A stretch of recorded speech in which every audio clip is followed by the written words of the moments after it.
From beautiful Wrigley Field on Big Ten night, we're set for Chicago Cubs baseball on Comcast Sportsnet. Beautiful night for Cubs baseball. It's the Marlins and Cubs in Game 2 of a 3-game series. Great to have you with us. 4 weeks to go starting tonight. Jim DeShays and Len Casper with you. A 4-3 Miami win yesterday. Giancarlo Stanton, you know, we talk about Castro and Rizzo in their age 23 season. Same for Giancarlo Stanton, and he's going through some adjustments. Yeah, indeed he is. And one thing, the one adjustment the Cubs made is they got him out yesterday, something they hadn't done in 9 consecutive games. He had a big series against the Cubs back in Miami earlier this year. This guy hits the ball as hard as anybody in the game. The numbers are down this year. He led all of Major League Baseball in slugging this year. He's had some hamstring problems this year. Clearly that's affected him somewhat. But last year, a .290 hitter, 37 bombs, drove an 86, 969 OPS. Obviously, the power numbers and the on-base numbers off a little bit this year, but he's a real good player. And the supporting cast a little bit different for Stanton this year as well. Edwin Jackson will face right-hander Tom Kohler, and for Edwin, it's been a tale of a couple of months, July and August. Yeah, so happy to flip the calendar from August to September. He was really good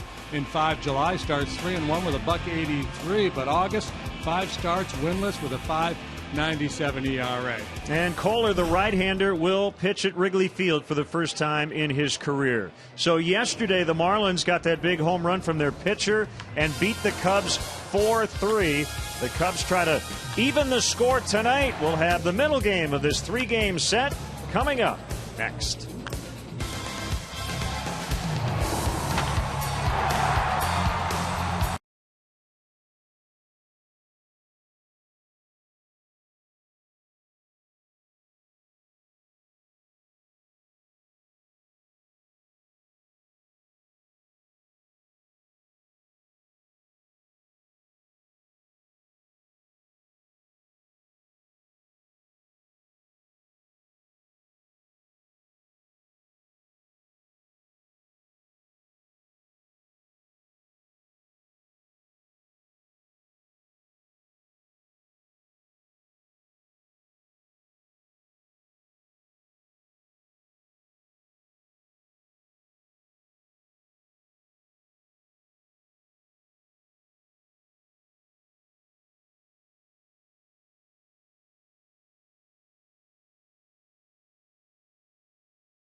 Who invites you to test drive a Lexus today.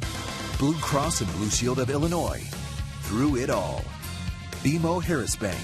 Helping money make sense. BMO Harris Bank. NA member FDIC. AT&T Uverse. Visit att.com/freeyourtv. Rethink possible. Ford. Check out America's freshest lineup at your local Ford store or at localfordstores.com. And by Southwest Airlines. Find our fares online only at southwest.com.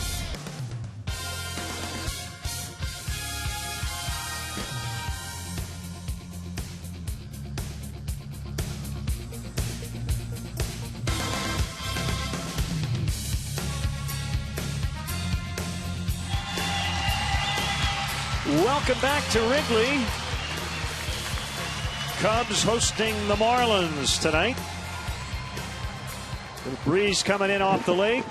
And a very lovely evening. Game 2 of this 3-game set.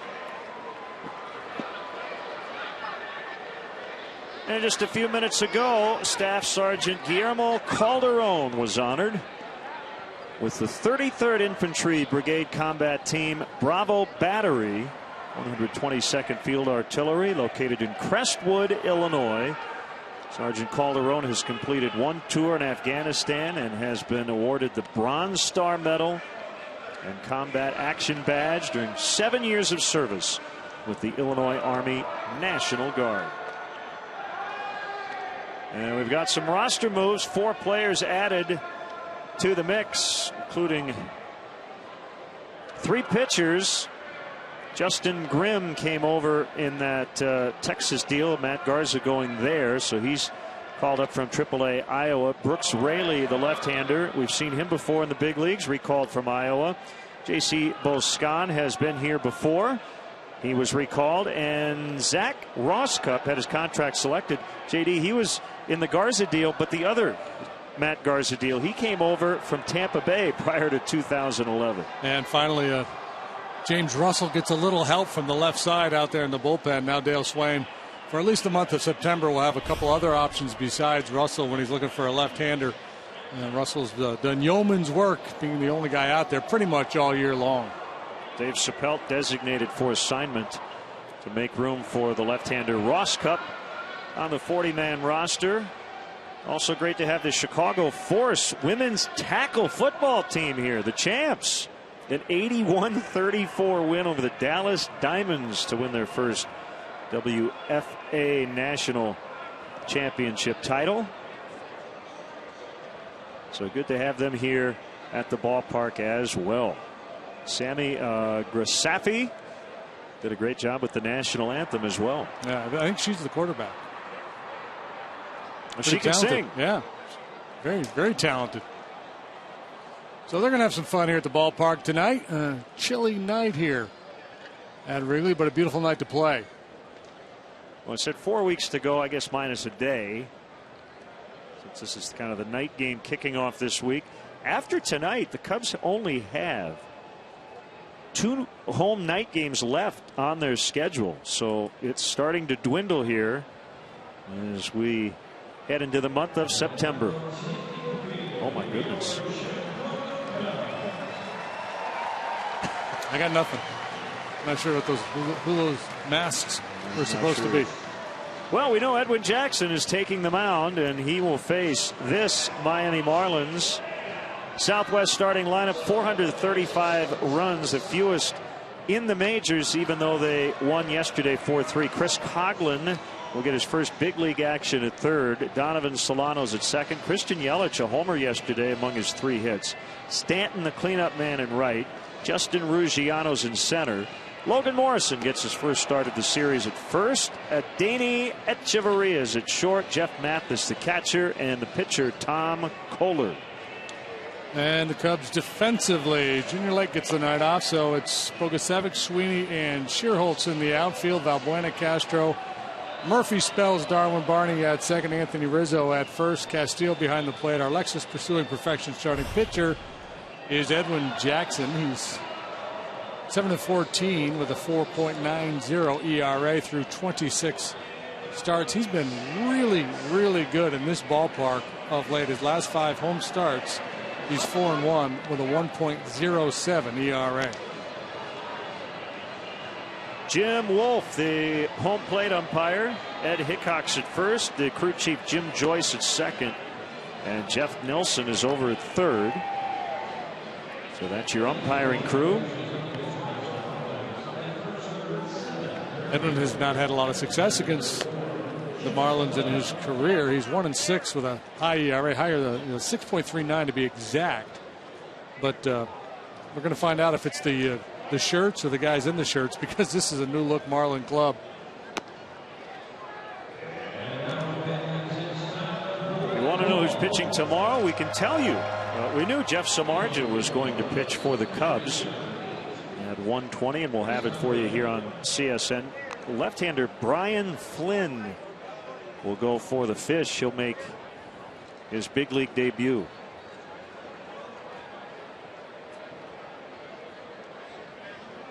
So here's Coghlan, activated off the DL a couple of days ago. Missed 73 games with a right calf injury. And has played almost exclusively in the outfield in the bigs, but he's starting at third tonight. And we're underway. He played a lot of second base in the minor leagues, did play some third base as well. Was a third baseman in college. They're just trying to find a way to get his bat in the lineup, try to generate more offense.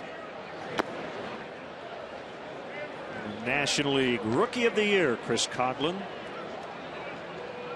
Battled some injury problems in his career. And 2009 was his Rookie of the Year campaign.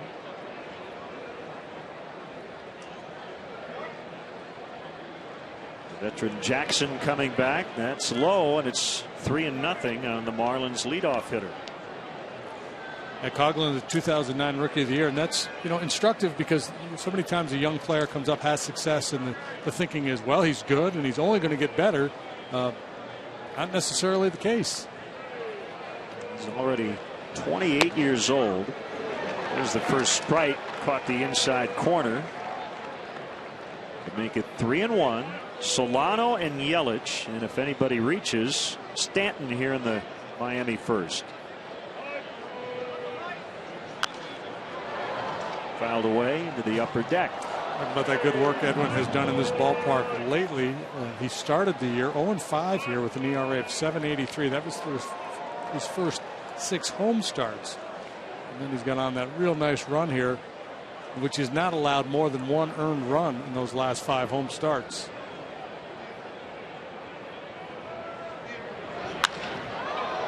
Driven in the air to deep center. Ryan Sweeney's back on it. He reaches up and he makes a catch and tried to soften the blow as he went into the vines. Remember, coming back from the broken rib. Nicely done. Yesterday or maybe the day before, he was quoted as saying, well, if I have to run into a wall, I'll run into a wall. This time, real good route on this deep drive by Coghlan, a bit for extra bases. Just enough time to brace himself a little bit before running into the ivy, and more importantly, the bricks behind it. A little feedback from his pitcher saying, thank you. Thanks for picking me up. Here's Solano, the second baseman. Hitless in 4 trips in the 7 spot yesterday afternoon. That was against a lefty, but against the righty, he moves up to the 2 hole. Another ball. Hit hard, and this time pretty much right at Sweeney.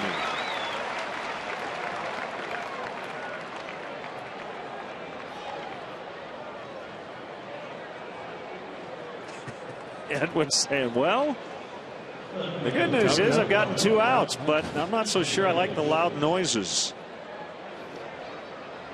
That's all right.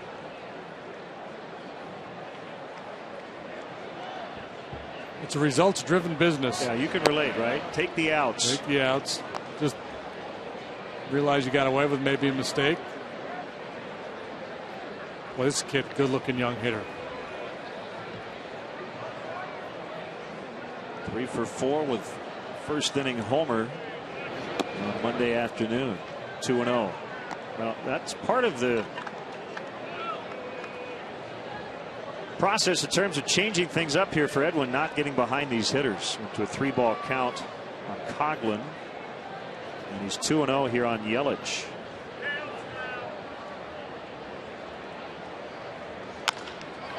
Another ball hit hard, this time for a single. Yelich with 3 hits yesterday. He pulled a breaking ball for a home run to right field. Sharp single to the left, another base hit to center field. That's the type of hitter he is. He uses the whole field. He'll hit the fastball the other way, but he's capable of pulling the ball as well. He's 21 years of age. Appears to have a very bright future.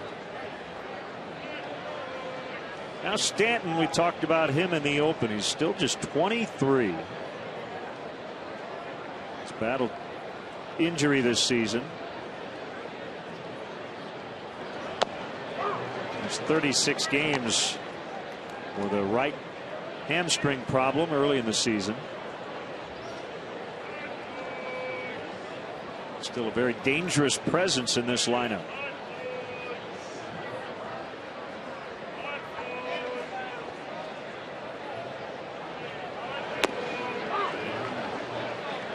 The reasons the Cubs got Edwin Jackson, his durability.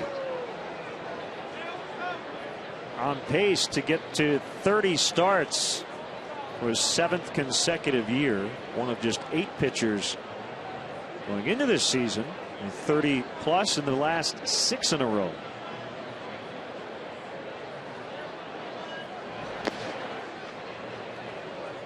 One and two.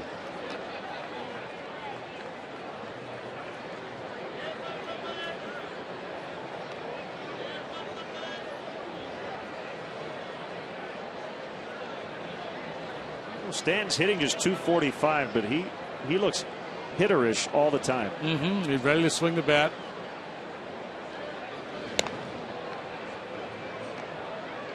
You mentioned in the open an 0 for yesterday, but hit the ball extremely hard twice, both on the ground. A rocket to third and then a sharp ground ball to short that turned into a double play. The infielders take an extra step back when he steps into the batter's box.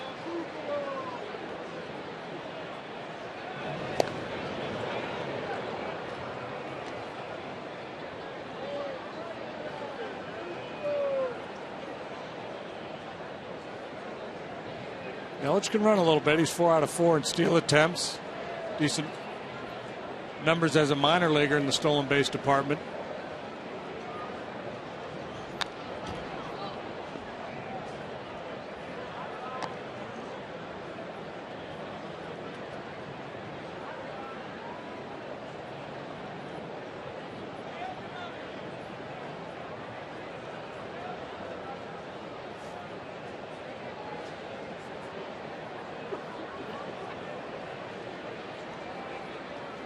Yelich takes off. The pitch is outside for a ball and throws on the shortstop side.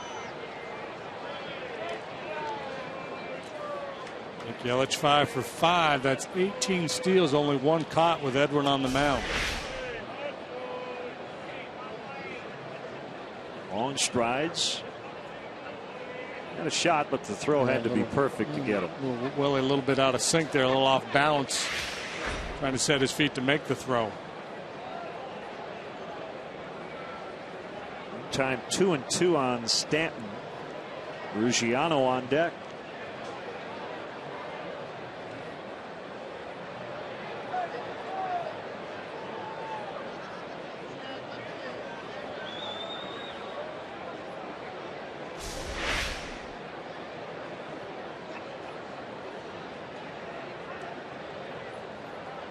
There's not an infielder anywhere near second.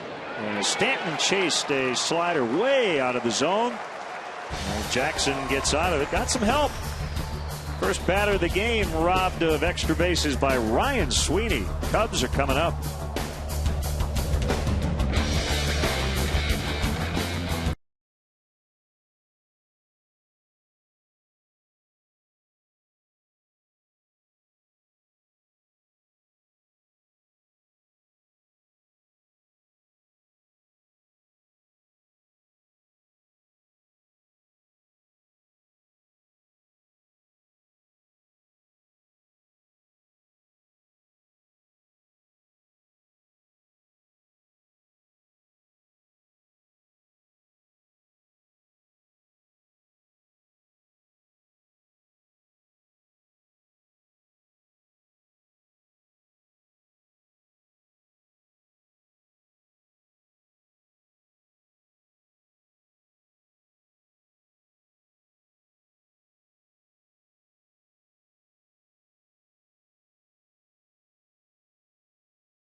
To you by Southwest. Castro, Valbuena, and Rizzo. You see what Anthony's done against his hometown team. Had a 2-homer game in Miami. Sherholtz, Sweeney, and Murphy, the former Marlin, in the middle. Bogusevic, Castillo, and Jackson rounded out.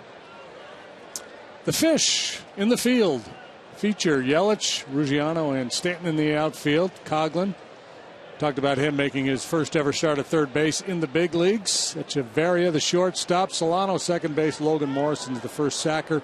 Jeff Mathis behind the plate for our Lexus starting pitcher, right-hander Tom Kohler, 27 years old. Started the year in the bullpen, moved into the rotation. 3 and 9, 472. And a first pitch strike on Castro. Fastball, curve, slider change. Had a cup of coffee with the Marlins last year. Drilled the other way for a base hit. Starlin on the homestand now 7 out of 16.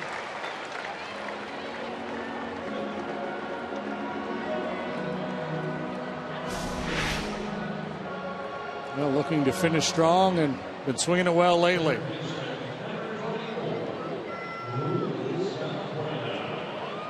The aggressive fastball from Kohler. Good swing of the bat by Castro.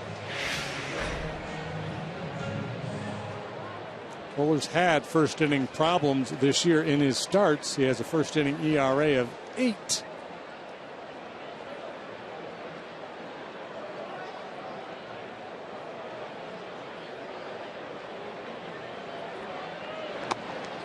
Outside for a ball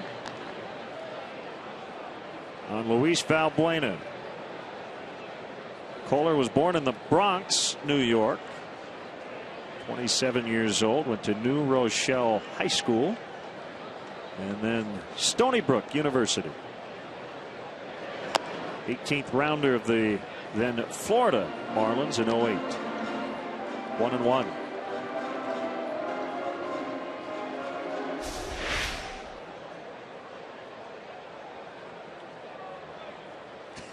There's that Valbuena check. I love it.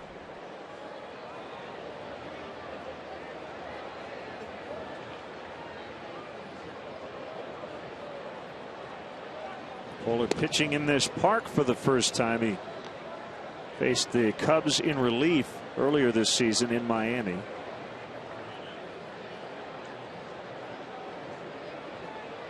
Good curveball. Also throws a slider and a change to go with a fastball that'll sit right around 92, 93. There's that fastball, a little sink on it, 1-2. Rizzo on deck. Two-seamer, a little sink, little run. Well placed.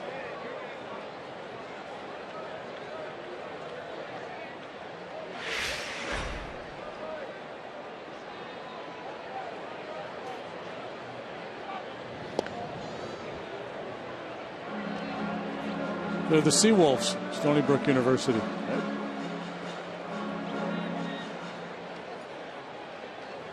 Division. They played D1 baseball. They almost went to the College World Series, I think, a couple of years ago. Really? Maybe while he was there. I don't know. Pretty good program. Had some fairly high picks come out of there in recent years.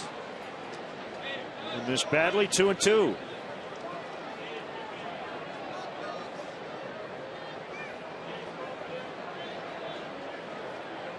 Joe Nathan went to Stony Brook. The other big leaguer from there. That ball is not caught. They're going to get 1 and 2. 3, 6, 1. Boy, the double play ball loomed large yesterday as the Cubs hit into 3 of them, including the game ender. Yeah, so the game begins today similarly to the way it ended yesterday. Valbuena, thinking this ball was caught on a line, hesitated. I don't think he was going to beat the play at first base anyway.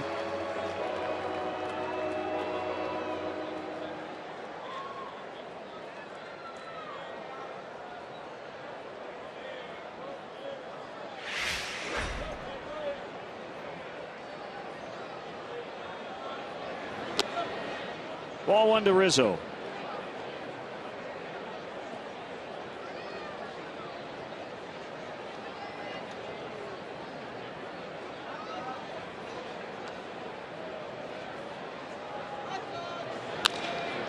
On a hop to second, it's Solano.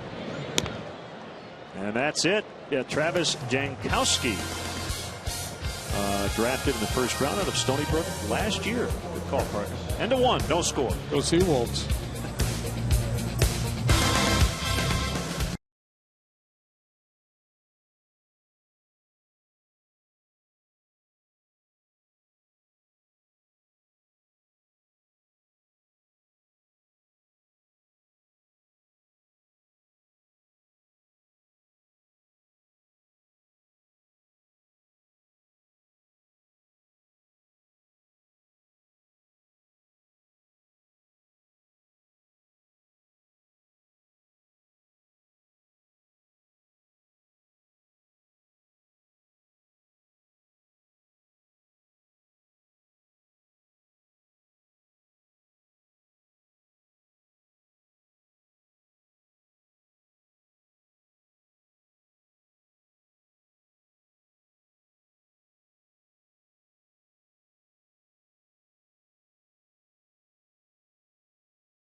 Ready for the Marlins second, 0-0. Justin Ruggiano, the center fielder. And before we get too far along, I don't want to incur the wrath of Seawolf fans everywhere. They did go to the College World Series last year, 2012. Okay. Stony Brook, for the record.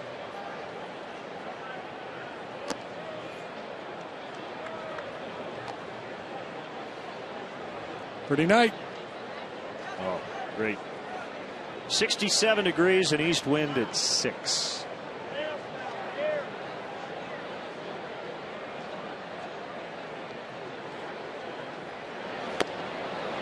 Big cut and a miss by Ruggiano, 1-2. Jackson's on his game. He'll get a lot of ground balls with his sinker. He'll get a lot of swings and misses with his slider, as he did with Stanton to finish the first, and that one there to Ruggiano. Product of Texas A&M. Justin Ruggiano, acquired from Houston in late May last year and was terrific in 91 games with the Marlins, a .313 average, OPS over 900.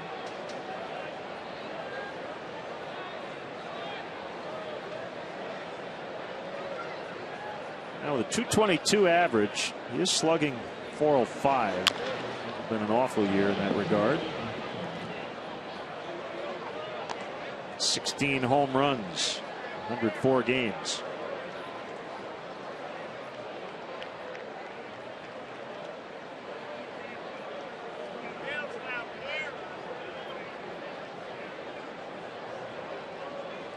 Morrison and Echeverria to follow.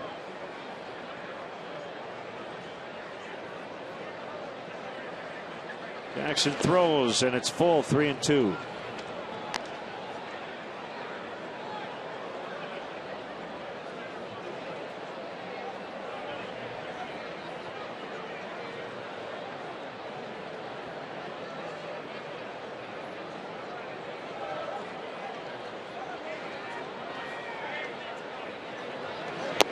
Swung on and missed, strike 3.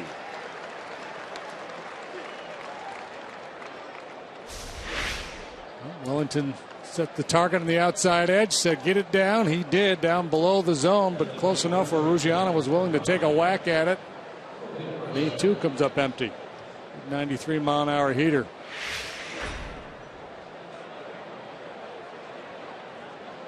Big Ten night here at the ballpark. On his Twitter account, Logan Morrison writes, "To know me is to tweet with me."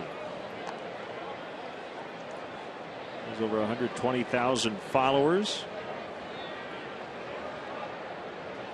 10 hours ago, he tweeted this: "Dear MLB, Logan Morrison, the Fish, would really love to play a 4-game series in Chicago next year. Thank you for your consideration." That's the tamest of his tweets. Got into a little hot water last year, didn't he? Yeah, he's not afraid to throw out his opinion on pretty much everything.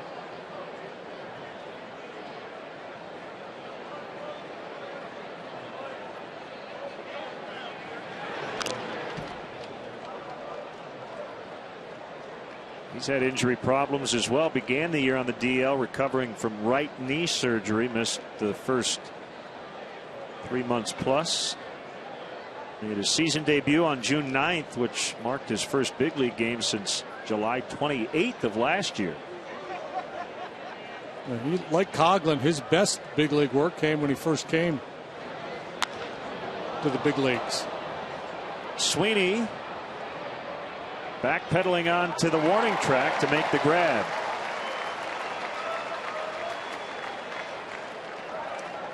MLB.com at bat is your #1 mobile app for live baseball. Available for iPhone, iPad, Android, and BlackBerry 10. At Bat delivers Cubs baseball with live audio, pitch tracking, stats, highlights, and more. Text At Bat to 31826 or visit Cubs.com for details. Now the shortstop, Echeverria. Boy, what a game he had on May 5th against Roy Halladay. Bases loaded triple in the first, a grand slam in the third. About 7 RBIs and 2 at bats against Roy Halladay. It's about a quarter of his output for the season. He's got 30 knocked in. Floats that one down the line. It's fair. And he'll make his way to second with a 2-out double. Both Marlins hits coming after 2 are out.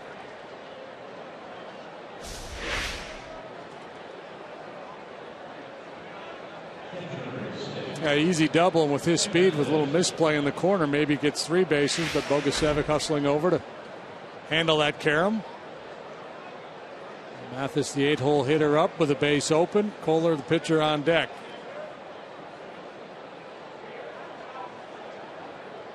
Mathis doesn't get a lot done with the bat.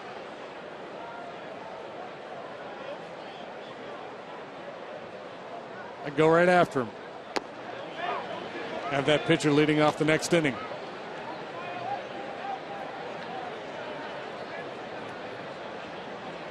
Now for Henderson Alvarez, you definitely go after the 8-hole hitter. That was impressive. He had 2 hits, including his first career homer yesterday. That ended up being the game winner.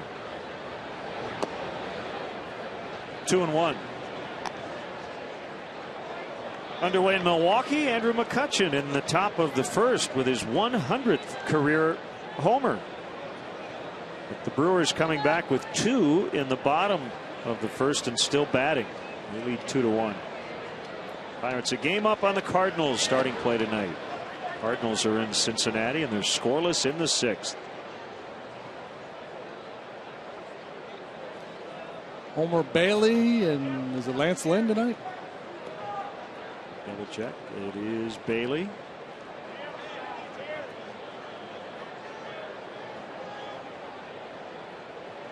Michael Wacha. Waka. For the Cards.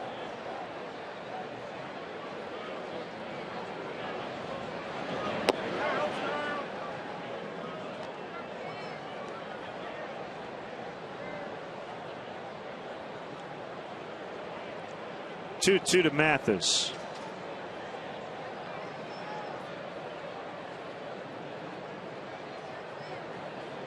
Just to share time with Mike Napoli with the Angels. He was, I guess, the better defender of the tandem. Career average of 198. Napoli was a guy who hit 20+ homers every year. Mathis was supposed to be the backup here, but Brantley struggled. Rob Brantley. He's back. Just got called up. Swing and a miss. Second strikeout of the inning. Third on the evening for Jackson. After an inning and a half, we are scoreless.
Enjoy Wrigley Field before the summer is over.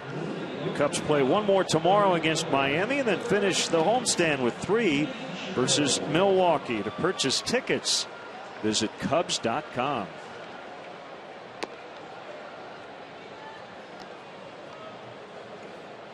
Comparison of the right fielders. Young Giancarlo Stanton limited to 92 games, but you see the numbers on Scherholz, who's having a career year. 20 bombs for Nate. OPS of 828 for Stanton, and one of the elite sluggers in all of baseball. And Scherholz hanging right there, having a very nice year. 497 slugging percentage for Nate, 14th best in the National League, just behind Joey Votto, right ahead of Jay Bruce. And Scherholz trailing Stanton by about 45 points in the on-base percentage, but leading by about 30 in terms of his slugging. He's got a higher slugging average than Freddie Freeman, Pedro Alvarez, Justin Upton. And here he is, and he takes ball 1. Now, if you go deep right now, it would just be a perfect little response. A great capper to the discussion, for sure. Blow, baby. Get out of here. Pretty deep, but caught right up against the wall. It's Ruziano.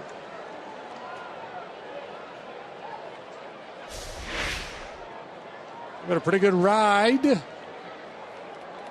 Just not quite enough. It is in super slow-mo, two-seam fastball up. So when I ball 2-seamers up, it's not going to sink. I had a little run, but not any sink. Stayed on plane, and Scherholz hit it hard. Now Ryan Sweeney. If flipping baseball cards is any indication, the wind has turned around a little bit. Tossed a couple during BP. They didn't go anywhere. They just threw and went all the way to the backstop.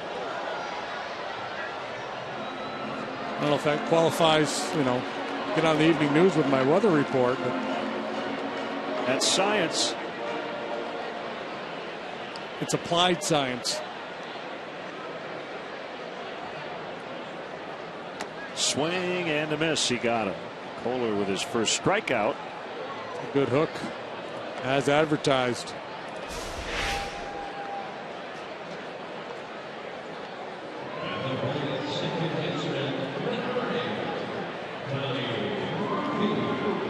typically he'll use the curveball a fair bit more than the slider.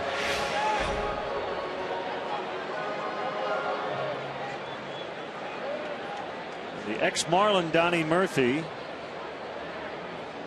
parts of 3 seasons, 2010 through 2012, 117 games. He hit 8 homers total. He's already matched that home run total in just 25 games with the Cubs.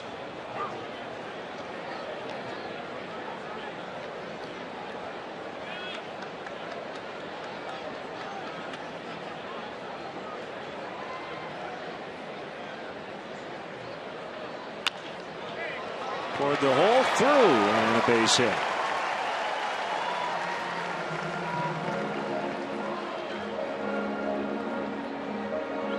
Murphy keeps the inning alive for Brian Bogusevic.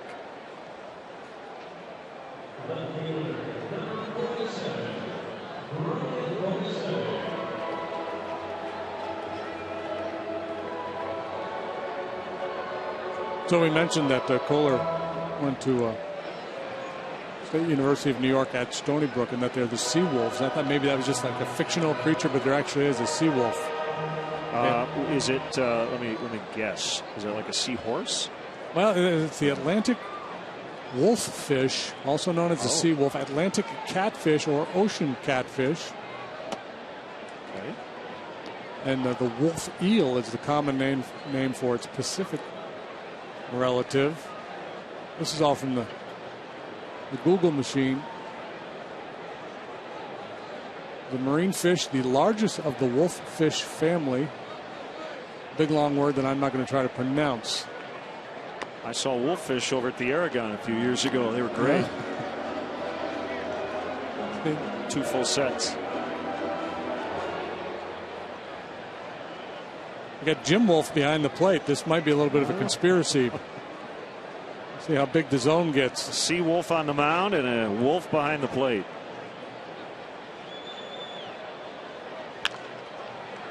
On a couple of bounces to Echeverria, the shortstop. Inning over.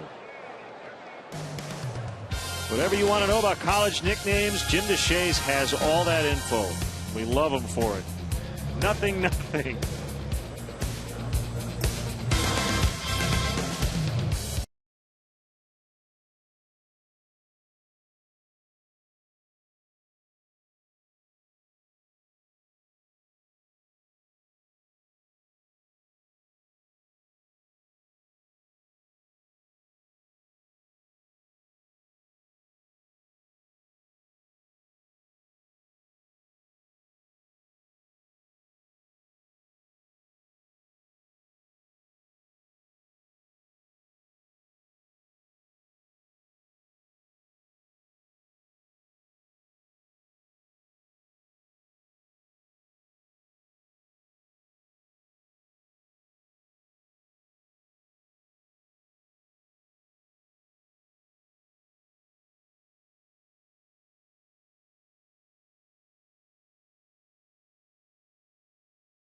Softball field now go inside the life of Team USA's leading lady with inside look, Jenny Finch.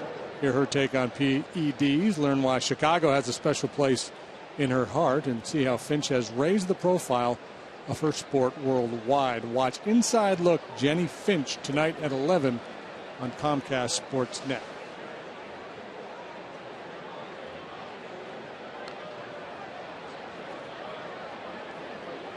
Third inning, and it's the pitcher Kohler.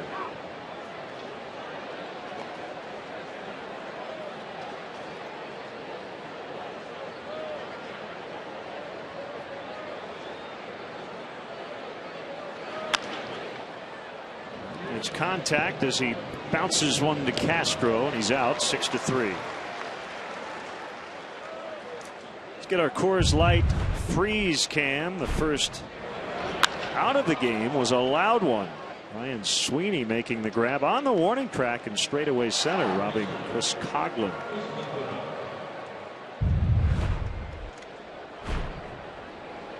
High marks from his starting pitcher saying thank you. Didn't want to start the game with a man on second, nobody out.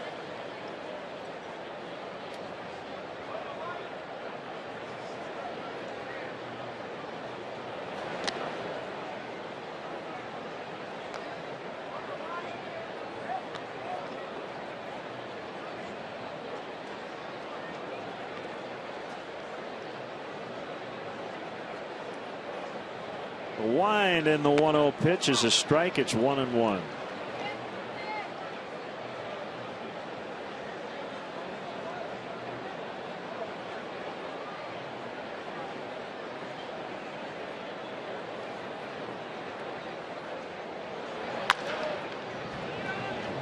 Castro positioned up the middle. Made that play a lot easier than it would have been otherwise. Make sure you send us your comments on tonight's game through Twitter using #CubsTalk. And we will read one back later on in the game. It's our AT&T tweet. So glides over and gobbles that one up. Coughlin hit the ball pretty hard twice tonight. Nothing to show for it. That one laced out toward the alley. And Donovan Solano, who lined out his first at bat. Now 1 for 2 with a double. Fair bit of hard contact here in the early going from the Marlin hitters. All three of their hits have come with 2 outs, though. Tough to put an inning together. When that is the case, but a good swing by Solano. He's an interesting guy in that.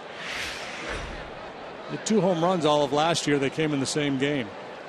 At 2 all of this year. He had 10 home runs as a minor leaguer and well over 2,000 plate appearances. So he doesn't have a lot of power. So to have 2 in one game in your rookie year, that's kind of odd.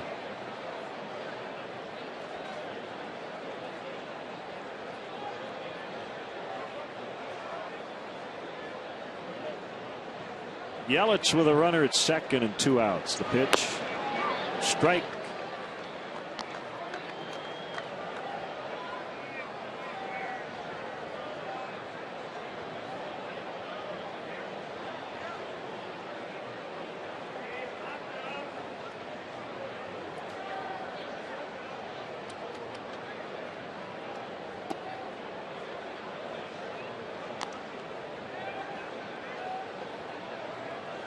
You don't want to give in and throw a cookie here to Yelich.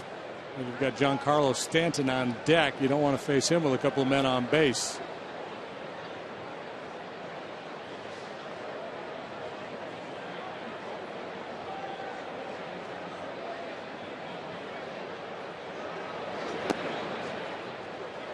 Just like the way this kid takes pitches. He just looks, he sees the ball really well, very quiet in the box.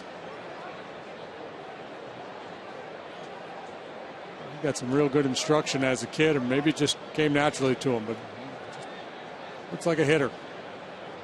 From Thousand Oaks, California.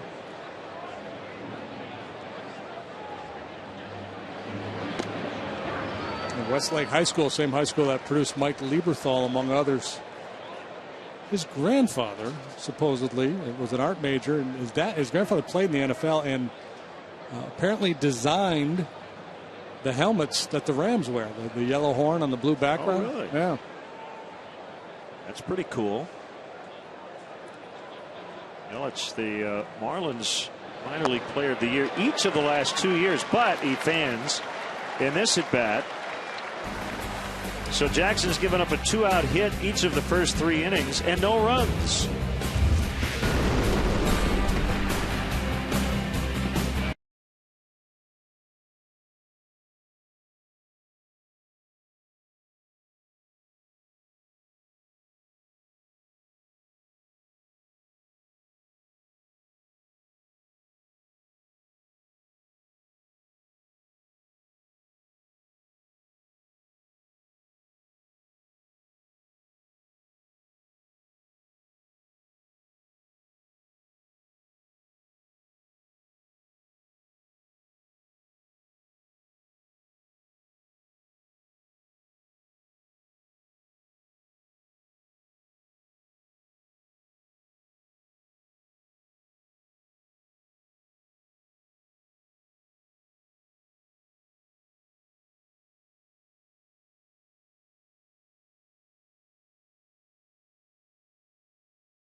It's your chance to meet former, current, and future Cubs players through autograph sessions, Q&A panels, interactive experiences, and more. Book your room today at the Sheraton Chicago Hotel and Towers by calling and asking for the Cubs convention rate, or by visiting cubsconvention.com.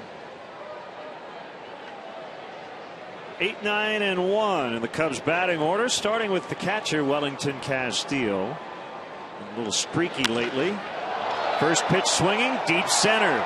Ruggiano can't make the play. Castillo will have a double and is now 6 for his last 11.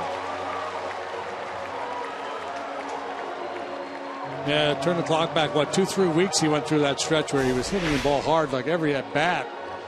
The swing looked really good. Then he went into a little bit of a funk and seems to have it back. Watching him take BP today, the ball was really jumping off his bat. Ruggiano maybe pulled up a little too quickly. Not an easy play by any stretch.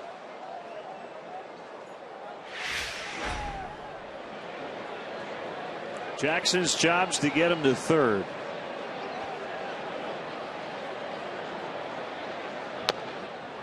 That would have been a good one to go ahead and bunt.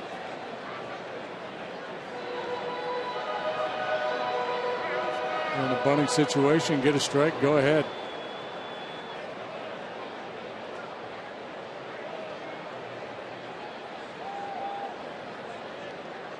Morrison charging from first. It's foul.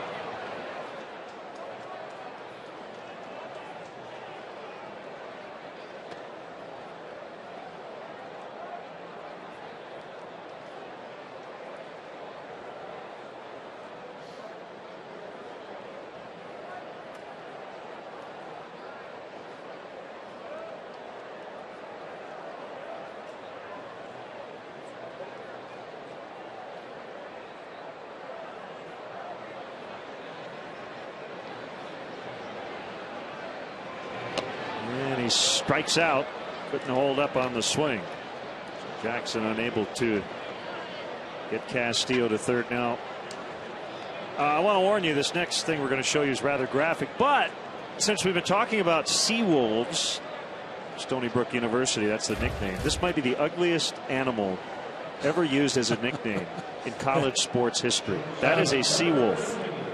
Yeah, in bad need of a trip to the orthodontist. Yeah, I think their mascot actually looks more wolfish than sea wolfish, but yeah, that's not a handsome animal right there. It's like something that fought Godzilla back in the 60s. Yeah, it does. It kind of looks prehistoric.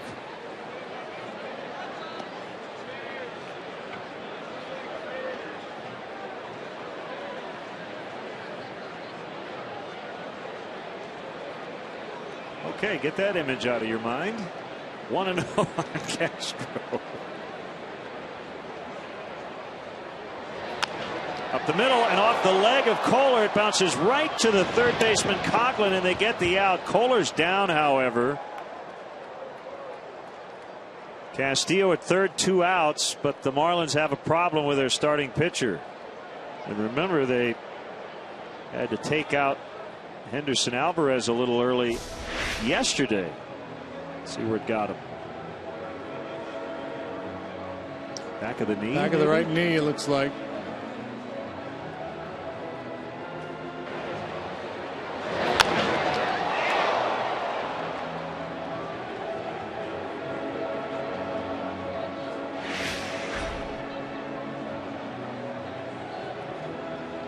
Maybe a little lower than that. Looking down at the shin. I was going to say back of the knee. He went down in a heap. Yeah. But maybe got more bone than muscle.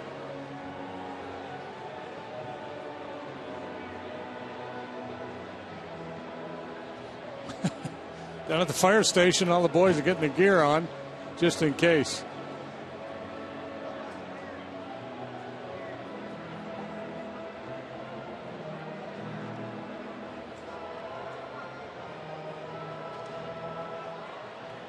It's going to take more than that to get a Seawolf out of the game.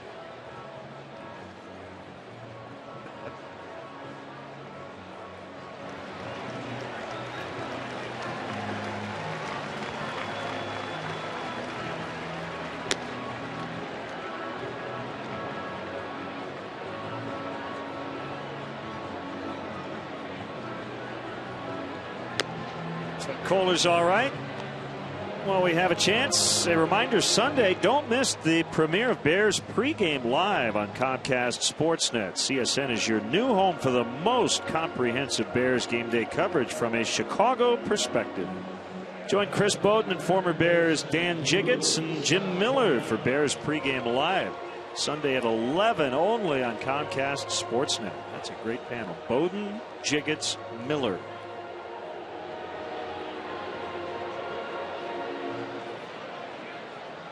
So Castillo at third. It's Valbuena with 2 outs.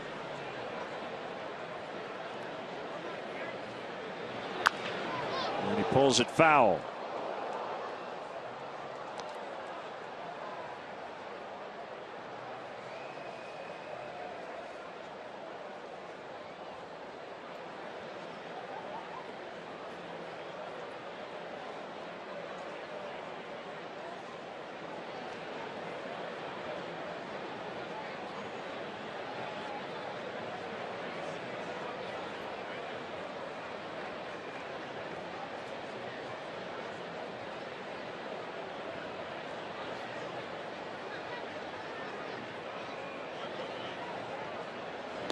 Ooh. He just got drilled. Painful inning.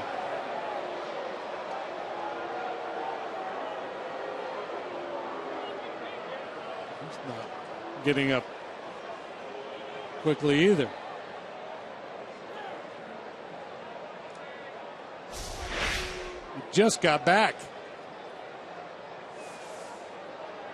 It looked like a very similar spot to where Kohler got hit. This one maybe on the ankle. It looks painful. Sounds painful. Yeah, you get 93 on the ankle. That does not feel good at all.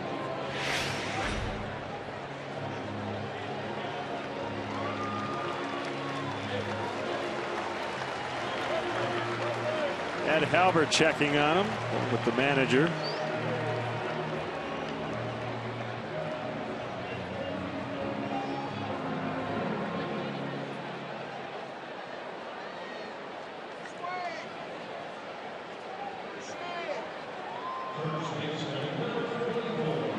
I think it was the shot of the Seawolves.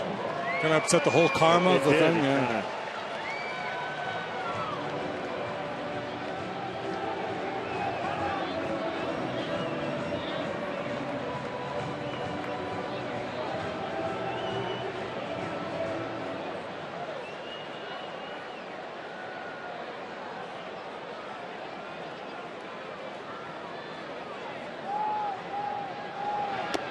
Rizzo looks at a strike.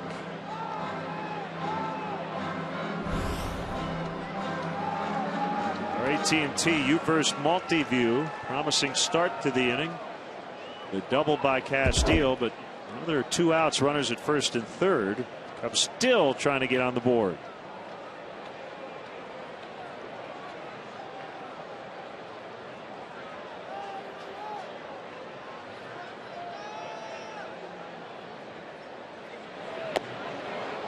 Two good curveballs in a row. As Kohler under pressure here goes to his best pitch.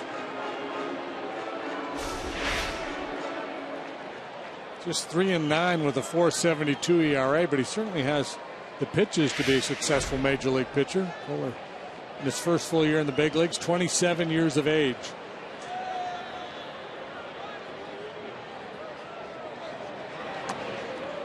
A lot of talented young pitchers in their rotation. More on the way. We'll see one tomorrow. The Flynn kid, big lefty, makes his major league debut tomorrow. He throws the ball really well. So this is an important stretch for Kohler to kind of stake his claim to one of these rotation spots.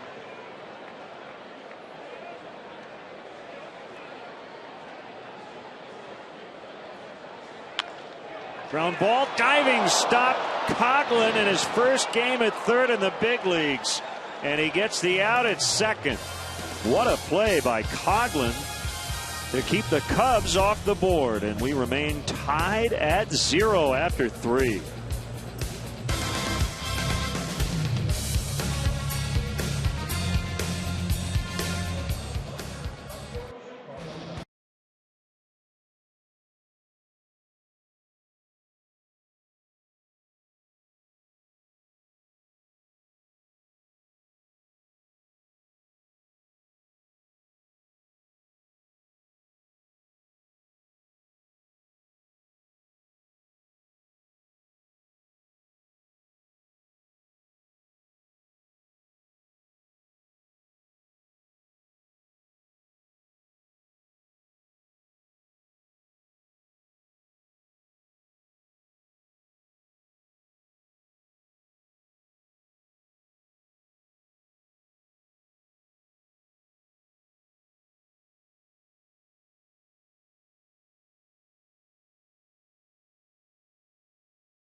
Locos Tacos from Taco Bell.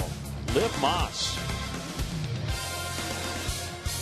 Gorgeous night here at the ballpark, and the Menards grounds crew manicuring the infield dirt. Precision. Set that to music. Boy, what a play by Chris Coghlan.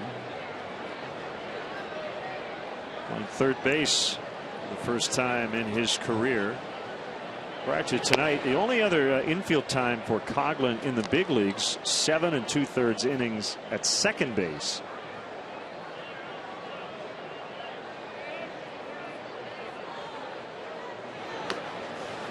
Ball 2 on Stanton.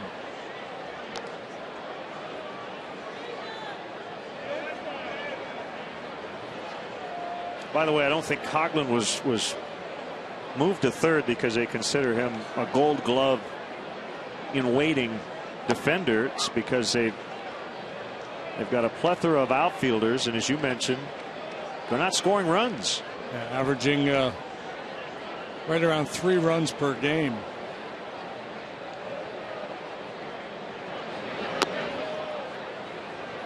Three balls and a strike.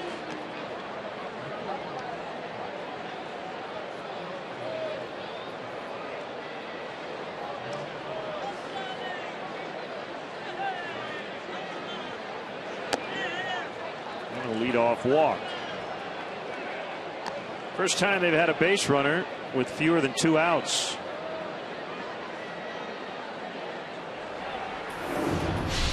We get our Xfinity high-speed action. 4 punch outs for Jackson tonight, all swinging. Good slider there to finish Mathis. Another good one. Got good stuff tonight. Yeah, he does. Coming off a rough month of August, which followed up by far his best month of the year, July, with he had a 1.83 ERA.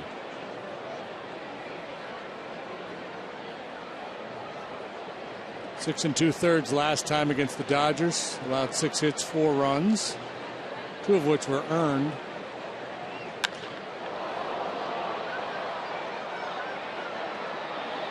Sweeney on the edge of the track. Stanton went about 2/3 of the way to second and will have to retreat.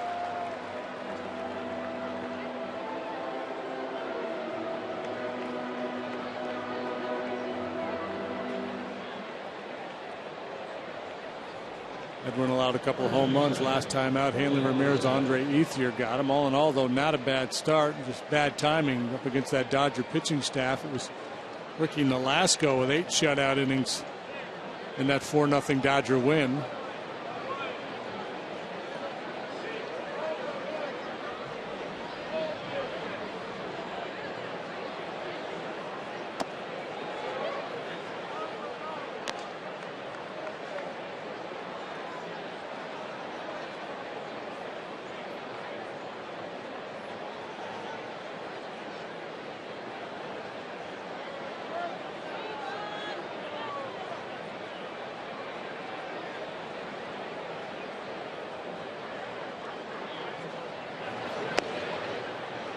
Two 2-0.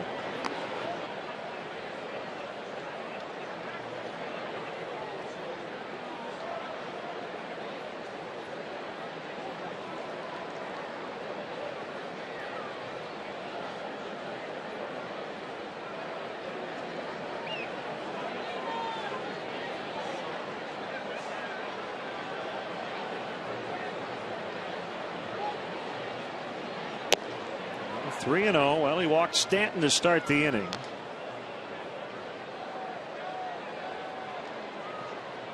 Ruggiano then just missed one. Now he's 3-0 on Morrison. Echeverria in the on-deck circle.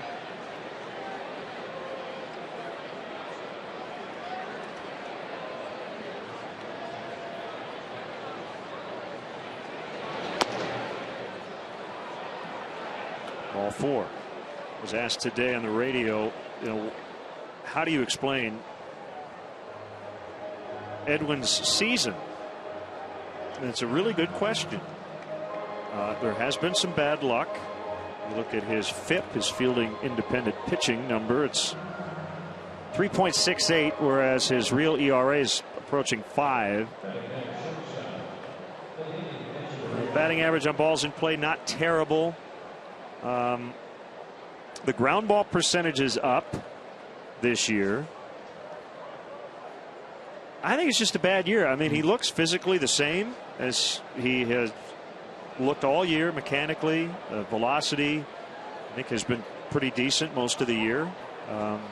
Is it possible, guy just having a bad year? Well, you know, he went through that stretch. There was a period of time there where he didn't have his good velocity early in games, so he ran into some early problems. It's kind of a sticking point for Dale. You know, he kept saying he needs to come out and have his best stuff early on. Right. Haven't seen a whole lot of that lately. Edwin 77 and 85 lifetime with a 4.45 ERA, so he's not, you know, in terms of the earned run average, far off his norms.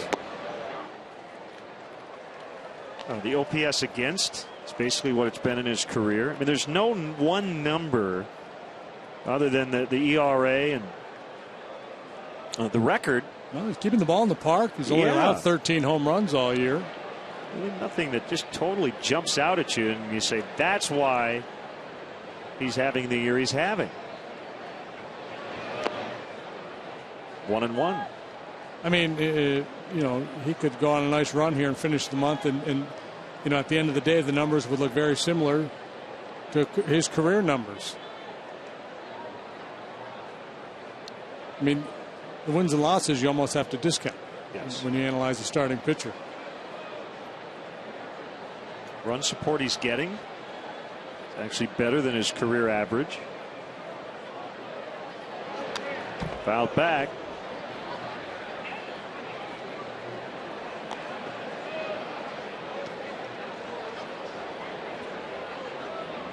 I guess the best way to put it for me, and you can disagree, is that I'm not completely discouraged by the year he's had, nor am I particularly encouraged. I just think it's just been one of those years. And I don't think going into next year I necessarily change my opinion of the type of pitcher he is based on this particular year. If you look at his career year by year, you know, you're seeing exactly what he is. You know, one year he steps up a little bit, his ERA is maybe half a run lower than the year before, then it'll kind of swing back the other way. His greatest asset is the point you made earlier, the durability, the fact that he takes the ball every fifth day.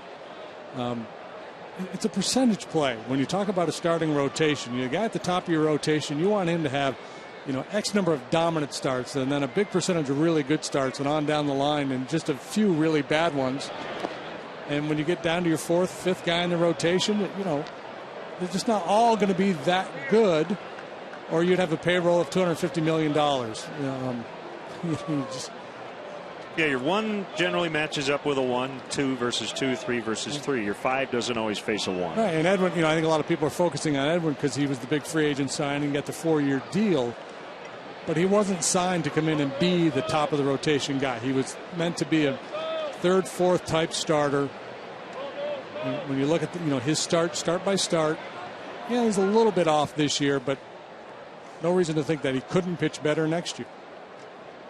And for me, the most encouraging thing is the way he's turned things around here in this ballpark. His numbers as a visiting player here were atrocious, and he started this year really poorly here at Wrigley. But as I mentioned earlier, 4-1, 107 in his last 5 home starts. 3-2. The runner's not going, and that ball is poked foul.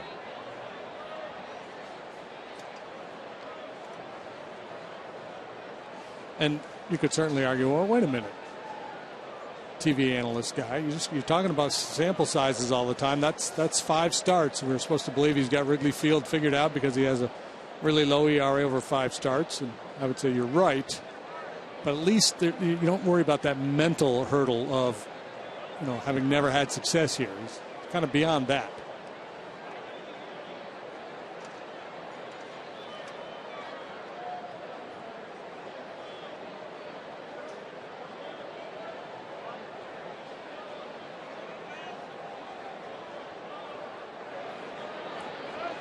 Another 3-2 on the way. Another foul. Echeverria. Making Edwin work here in the 4th inning. 0-0 tie.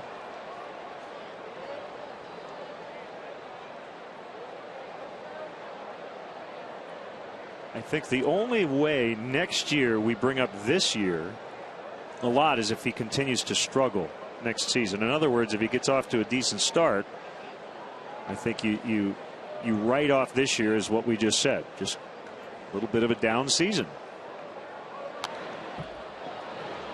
Yeah, and it's very difficult to, it's easy, I think, to play the kind of the armchair psychologist and say, well, he signed that 4-year deal, new club, a lot of pressure, and that's why he performed poorly in April. Maybe it is. Maybe it's just circumstance. But 0-4 with a 6.27 ERA in April did not get off to a good start. Whether it was the burden of expectation, pressing a little bit, or just a bad start, I don't know.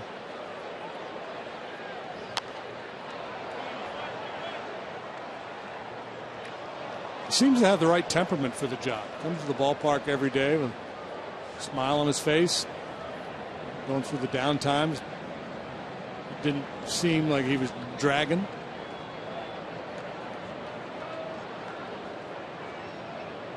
Yeah, he's been through it for a decade.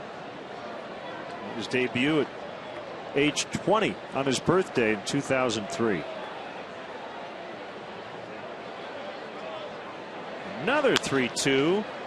Castro will charge it. Little flip. And Murphy can't make a relay throw. As Morrison was barreling in on him. 1st and 3rd, 2 outs.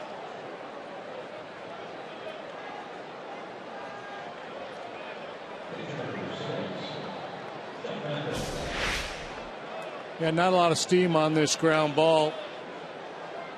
Really took away any opportunity to get 2.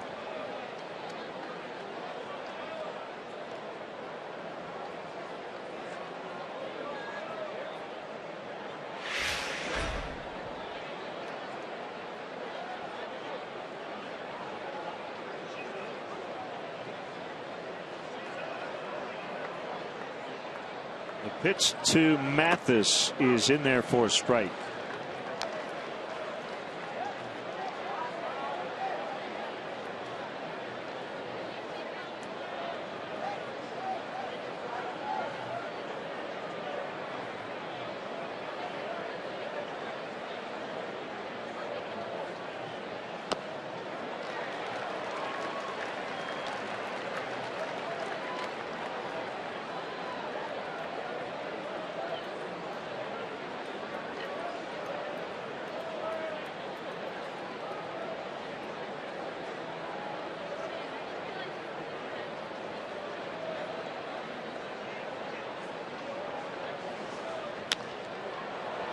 Left center, Bogusevic coming over. He's got it. And Jackson able to work around a couple of walks and keep Miami off the board. The Marlins have stranded 5 through 4, and we're still scoreless.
September 20th at 1:20. Fans who participate in the special event Budweiser Bleachers package will receive a special edition Cubs St. Patrick's Day hat. For more information or to purchase tickets, visit Cubs.com/special events.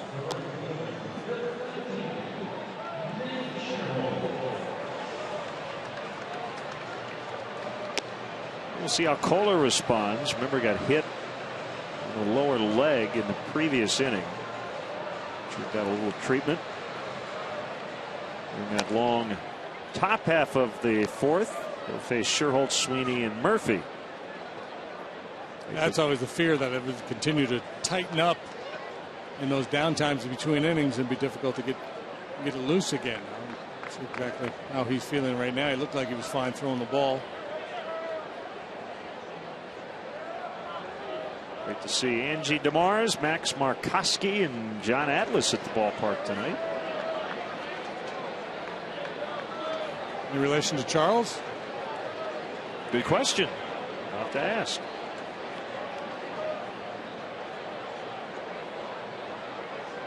I assume he prefers to be called Mr. 0-1 on Sherholtz.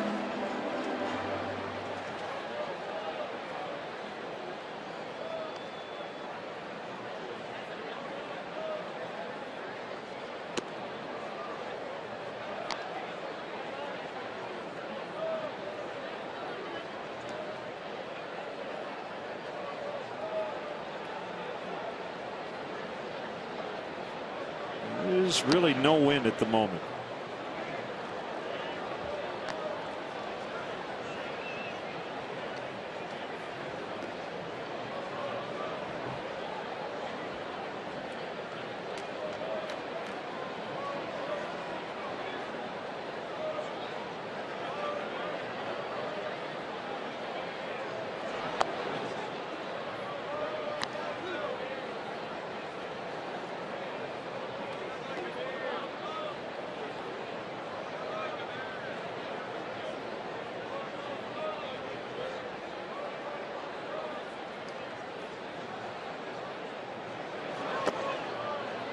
Sherholtz strikes out.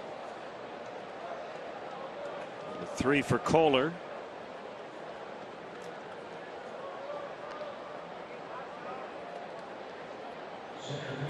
Marlins have pitched well. Hey, the Williamses, Billy and Shirley.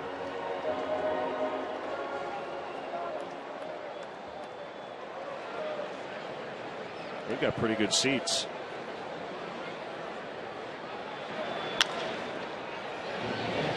Bounces to third. You ever think Billy sits there watching these games and says, I can hit that guy? Yeah. Shouting on advice to the hitters on deck.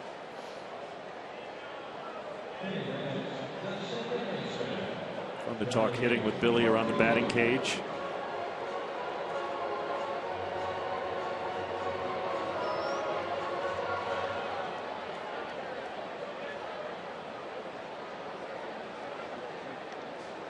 So I asked Donnie Murphy, does anybody come up to you and hand you a baseball card of David Murphy or Daniel Murphy? David with the Rangers, Daniel with the Mets. He said, no, but I get asked a lot, am I related to those guys? And he is not. He does, however, have a brother named David. So when someone says, are you David Murphy's brother? He could say yes, even though it's a not different. the one you're thinking of. David, yeah. Cubs go down in order for the first time tonight. A very quick inning for Kohler. We go to the 5th. Scoreless.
Brought to you by Nationwide Insurance Agent Jeff Vukovich. Visit jeffvuk.com. Nationwide is on your side. 3 Cubs minor league affiliates have made the playoffs. The Daytona rotation really interesting. 3 guys who came over in trades earlier this year. Let's see, Black, Edwards, and I think even Pinheiro might be on that list as well. But it'll be fun to watch Daytona, Tennessee, and Boise this week. Is Pierce Johnson down there too? I mean, you got a couple more drafts under their belt, 2 more trade deadlines under their belt, and you can kind of see, at least within the last year, no one knows who's actually going to pan out, but certainly they feel a lot better now than they did 12 months ago. Tom Kohler with a leadoff single. 3rd hit of the series for Marlins pitchers.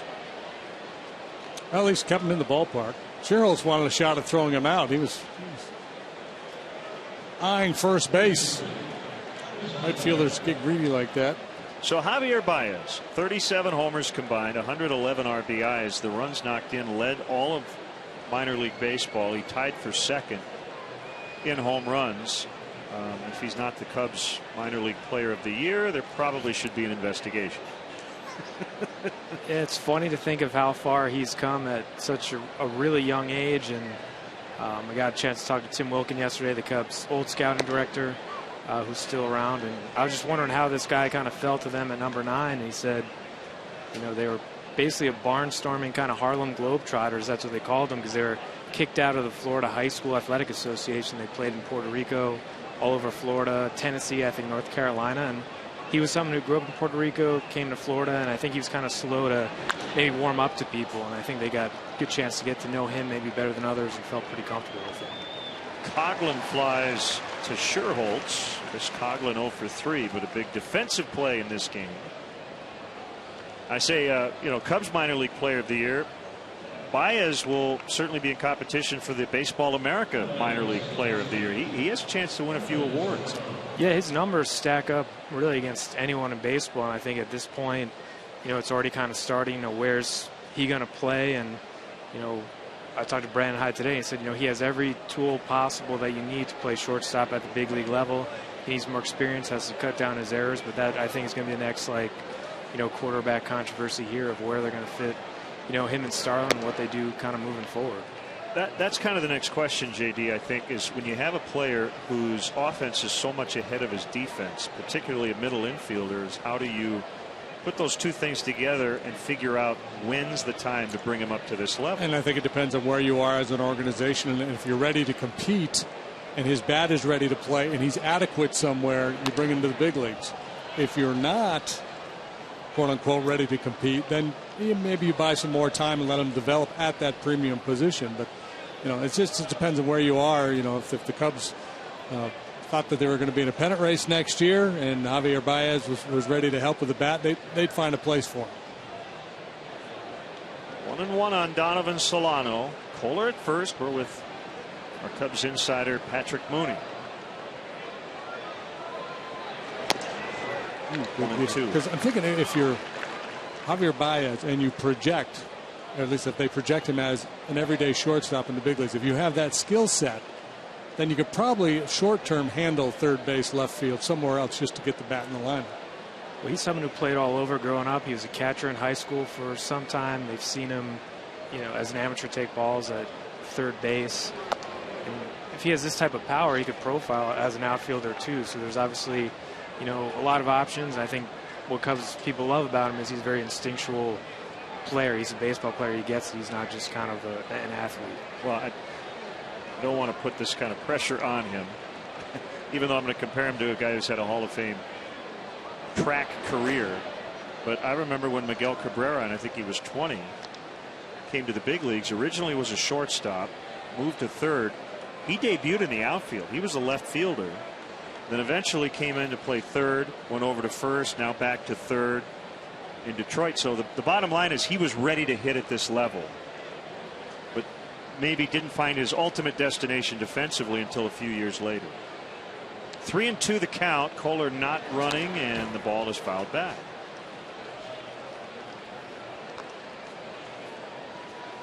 So we've already, let's see, Gary Sheffield, Miguel Cabrera. Who else can we compare him to? Eddie Matthews, Ernie Banks.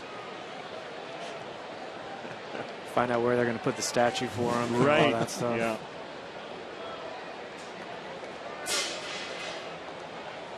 Cubs being out hit 4-3, but they had the best opportunity. They had a runner at second, nobody out, and could not score. The kick in the 3-2, another foul. So the Cubs with some call-ups today. In terms of making way for young prospects, that's really not going to happen this month. Junior Lake's already here. He's going to see a lot of playing time down the stretch. I suppose maybe Logan Watkins could get a start or two at second against a non-contender, but by and large the team you've seen all year is the team you're going to see here over the final month. There is a base hit. Holder to second, first and second with one out, and that the rotation as well.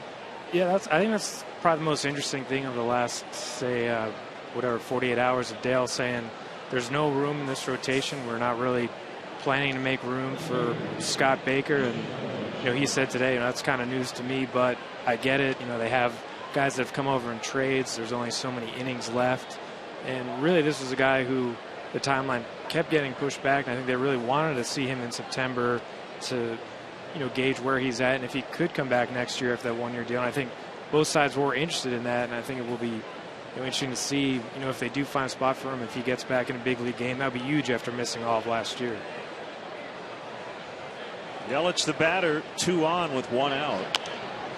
Well, he even admitted today, and he said the key is to get outs, but his velocity is not where he would like it to be. Yeah, I mean, JD knows better kind of getting back into it, but the velocity's not there. I think he's someone who took a very intelligent approach to his rehab. He studied everything. He asked all the right questions. I think it took him a while to get going. He had that setback in Mesa, and now it's kind of getting back to the point where you feel comfortable kind of letting it loose, at Wrigley Field. Yeah, and that's, and I guess that's the big question. I mean, I think he's the type of guy who can pitch, without an overpowering fastball. I mean, he's always been a command guy, good breaking stuff, really knows how to pitch, keeps the ball down, that kind of guy. But there does come a point where big league hitters make you pay. If you're just, if you can't get enough on the fastball, I experienced it. You feel like the same guy, but if that velocity is a couple miles below where you've lived most of your career, all of a sudden they're jumping on stuff.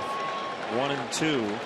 Dale was asked that very question. How many right-handers today can throw 85 miles an hour and have a lot of success? He said it's very hard to do unless you're just pinpoint with your control. Yeah.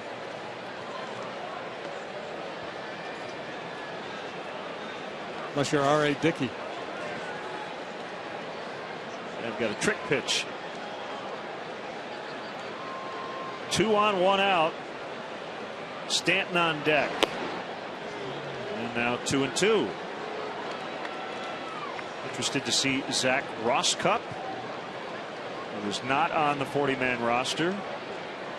Cubs had to make room for him. He came over with Matt Garza from Tampa Bay. Yeah, it's funny though, between that and all the other guys that came over from Texas. Groom was saying, we were on Garza watch, which seems like for weeks. He's like, no, man, I just kind of was in the clubhouse one day and someone told me they saw I was traded on Twitter, and that's how I found out. So between Rosscup and, you look at this, if the Cubs kind of get good after some of these fire sales they had, the Dempster trade, the Soto trade, and this, there's almost 10, whatever it is, 8 guys from a very good Rangers system. It'll be interesting to see which one of those guys pan out.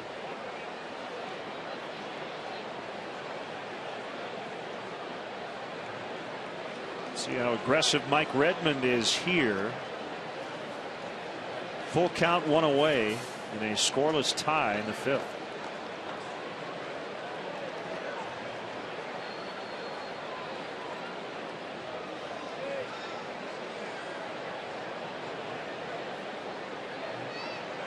Not going, and that ball's driven out to left center. Bogusevic going after it. He won't catch it.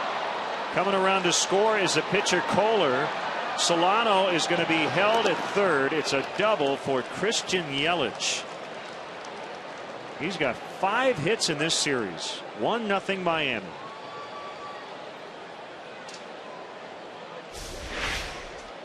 A lot of hard contact tonight. This fastball poured right over the heart of the plate, and Yelich is pretty well dialed in. That's a good-looking swing.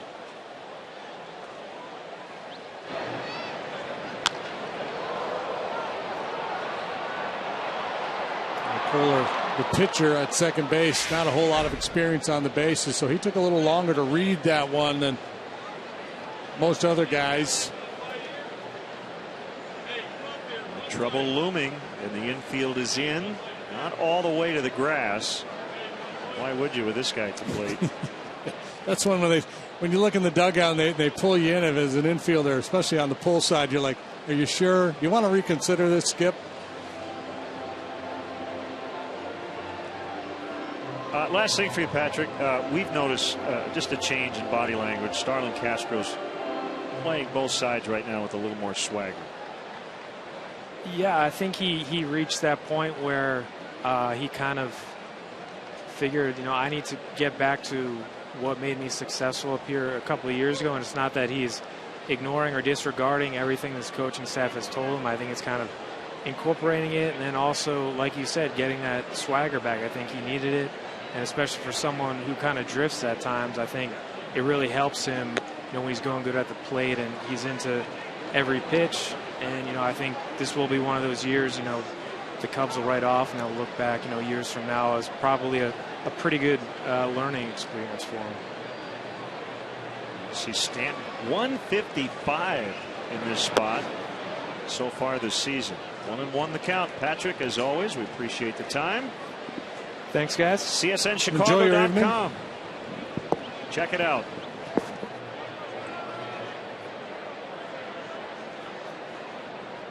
Jackson trying to limit the damage here in the fifth.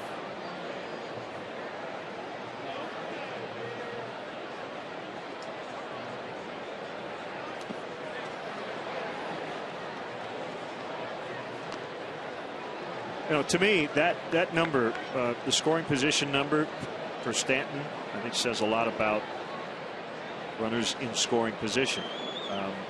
If all of a sudden the Marlins said he's available, how many teams would go, well, we like him, but he's only hitting 155 with men in scoring position, so I don't think we're that interested. Yeah, that would not be part of the conversation. And that average will go up a little bit as he knocks in Solano. Yelich will stop at third. It's 2-0 Miami.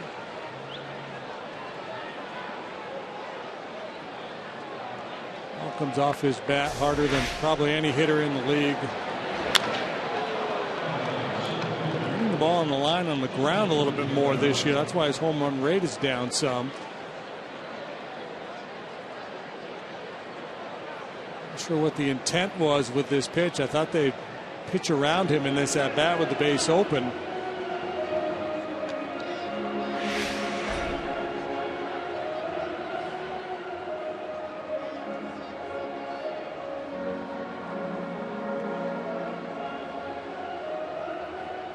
Base runners in every inning. In the fourth, it was a couple of walks.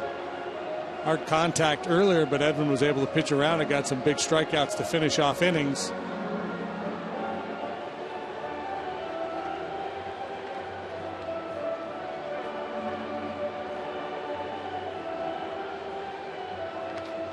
Four hits here in the fifth.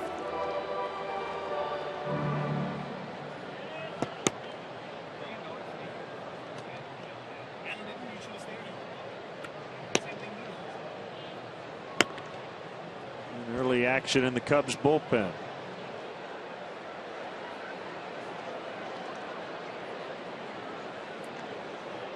Good to see Alberto Cabrera back in the big leagues.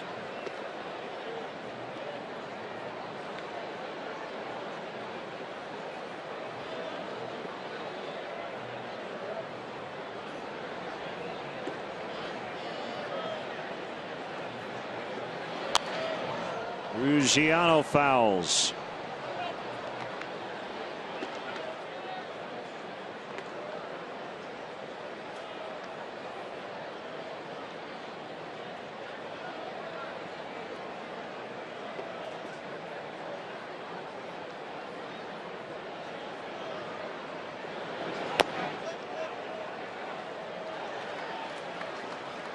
2.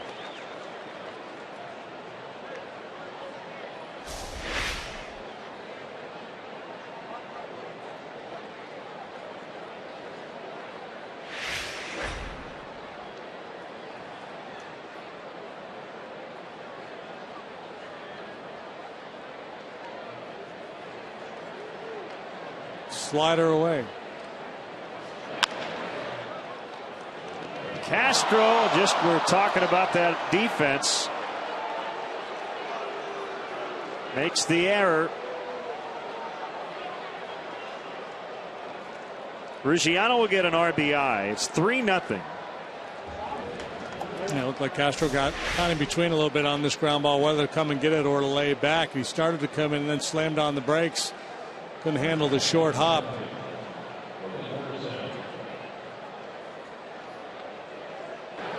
It's been very interesting at second base with Stanton charging into second base. Donnie Murphy tried to turn a double play on the if Castro had gotten him a clean feed.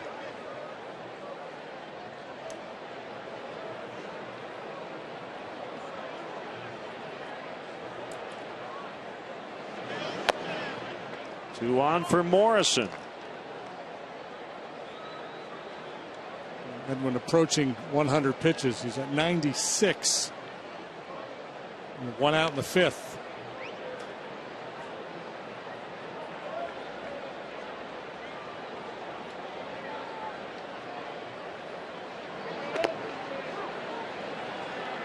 Slider in there. It's 1-1.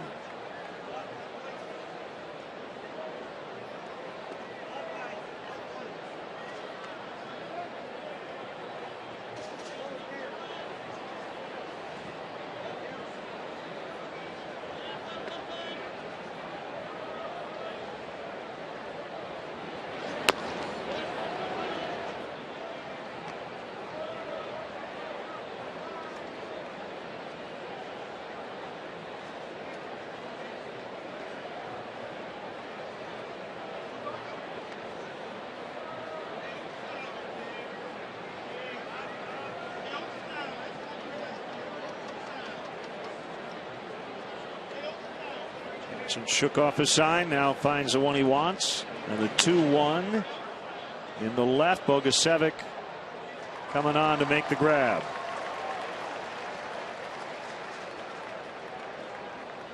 So that's out number 2, and here comes the 8th batter of the inning, Echeverria. And remember how the frame started, the pitcher singled.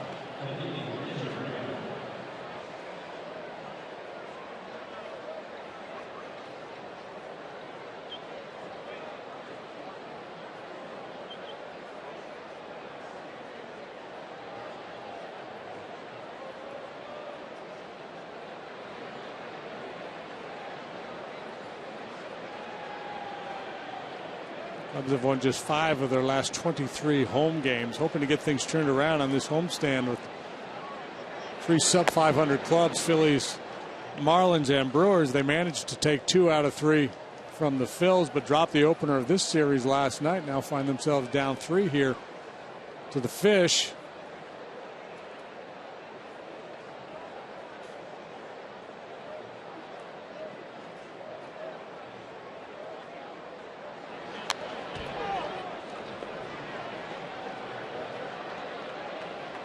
One and one on the Marlins shortstop.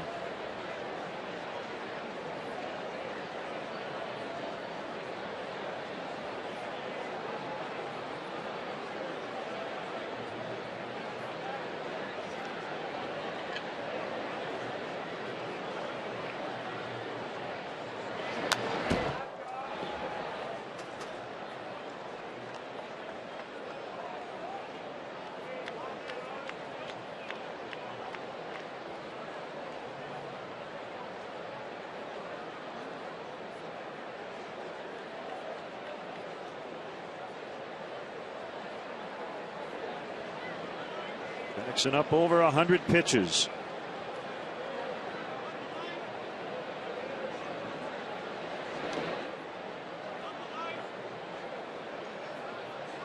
Hasn't really been able to establish inside tonight against the right-handed hitters.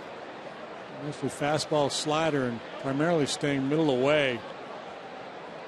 work hard in a little bit early on. If you establish in, you get away with a few more mistakes typically.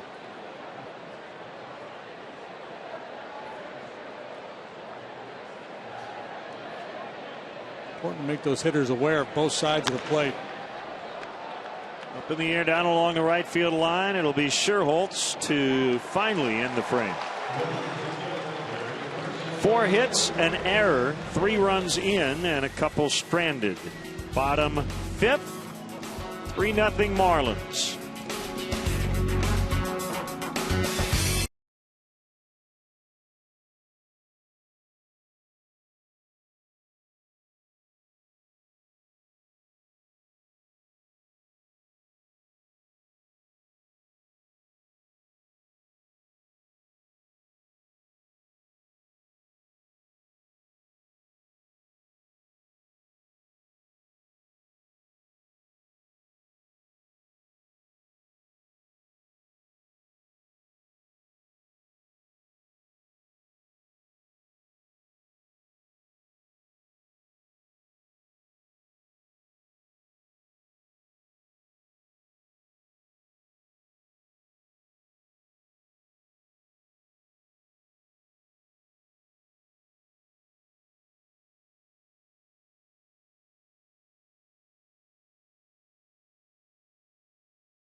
Three cheese queso love to the Chicagoland area. Opt into Qdoba's mobile club by texting Q to 50500 to receive free chips and queso.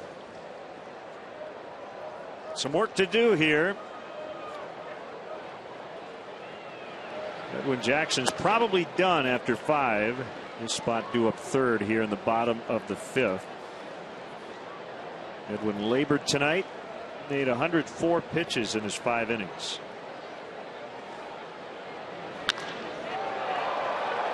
Deep left center and gone. Brian Bogusevic with a home run, and the Cubs are on the board.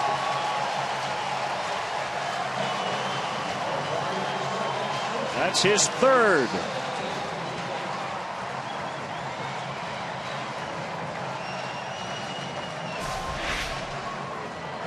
Ford home run replay shows a real good swing of the bat from Brian Bogusevic. Line drive home run the other way. Went down and got it. 1-0 heater. Down, but over the heart of the plate. That's a good looking stroke. That's what he's so good when he's thinking that way. You know, I've seen him in the past roll over on that ball, ground balls to second base, but when he stays through it, good things happen.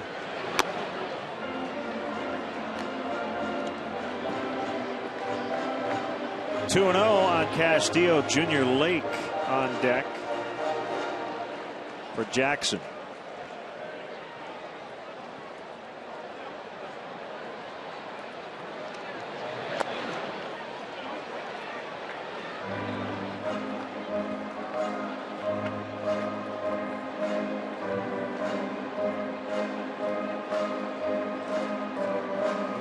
Leadoff home run followed by a 3-0 count. This out to talk it over with Kohler.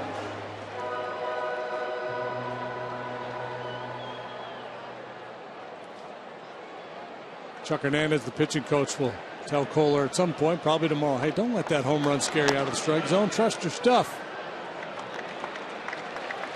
Just one swing of the bat.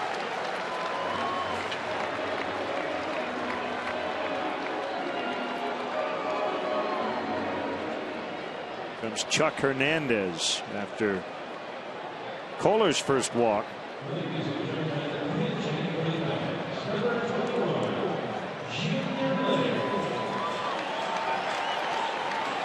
Time now for our Firestone Complete Auto Care Extra Mile Index. Junior Lake and J.B. Shuck of the Angels top the rookie leaderboard in hits here in the second half.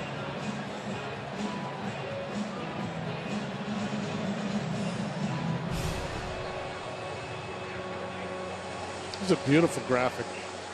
It's very graphic. Not quite as graphic as the Seawolves.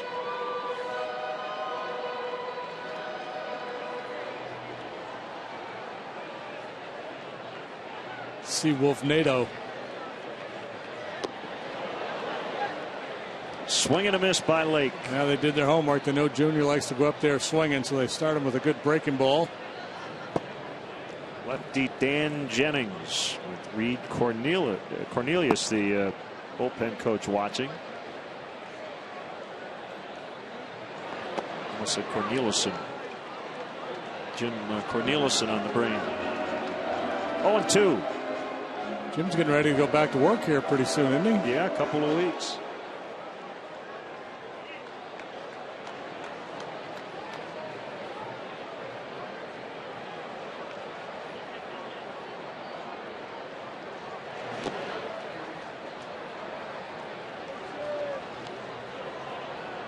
Reds leading 1-0 over the Cardinals in the ninth.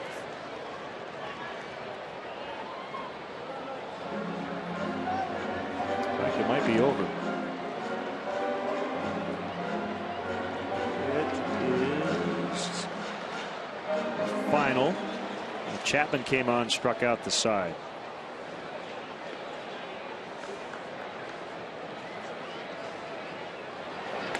That's a shocker.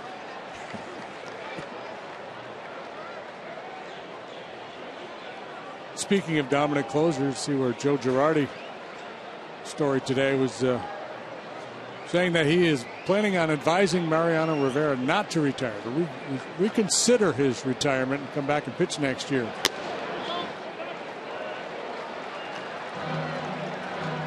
From 0-2 to 3-2. Mariano would have to give back all those retirement gifts he got.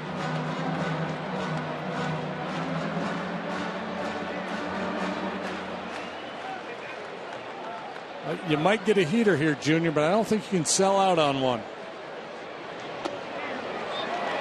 Just missed ball 4. Kohler creating his own problems here with back-to-back walks after the Bogusevic homer. One back to the curveball, just didn't finish it. Drifted off the plate inside a little bit, borderline.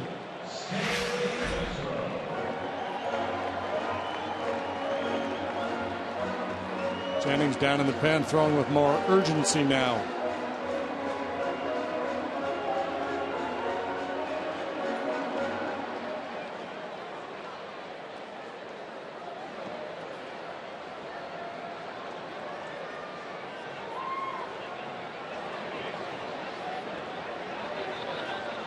Here it is, and it's a strike. Time for AT&T tweet. Indy Cubs fan wants to know Starlin's career average in the leadoff spot. 89 previous starts, 312 batting average, 360 on base, 449 slugging. It's been a good spot for him. That's this year? That's in his career. That's career. Yep. Highest average of any spot in the order.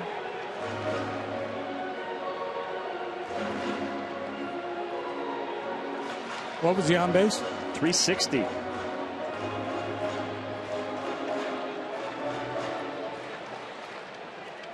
take that. That's really good.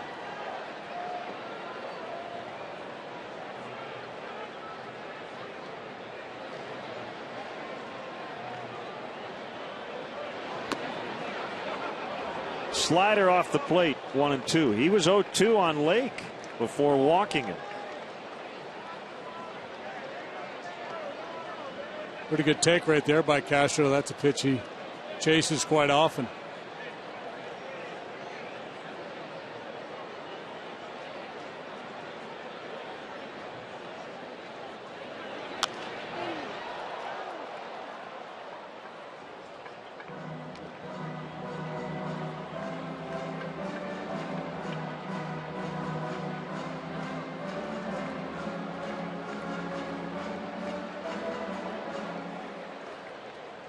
Wrigley Field, not the ideal spot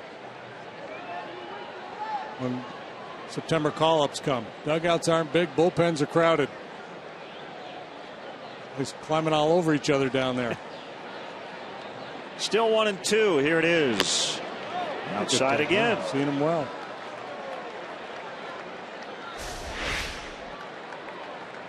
A little late on the previous fastball. That's because he's guarding against that breaking pitch off the plate. That's okay. Down in the count, you got to battle. He's hanging there.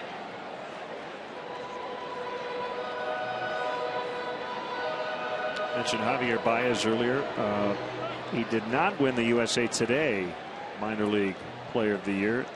Xander Bogaerts did with the Boston Red Sox.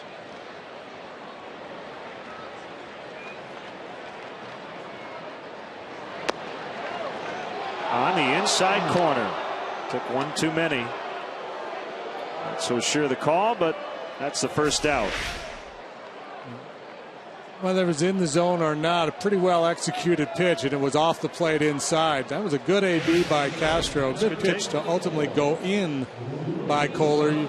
Tough for a hitter to react to that inside fastball after all the work he did away. See, I know fans are going to disagree with me, JD. I think it's a good take. The pitch was out of the strike zone, and I think it serves him best to not swing at that pitch with 2 strikes. If he does, he probably misses it. If he doesn't, he probably bounces one to third, and it's a double play. Yeah, I think there was nothing he was going to do with that pitch anyway.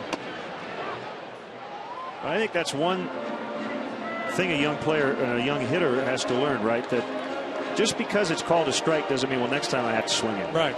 That's not what it means. Right, and it's not necessarily, the old adage up in the booth, and you hear it all the time as well. Well, you're going to have to start swinging at that if he's going to call it. But just because he called it then doesn't mean he's going to call it again. Right.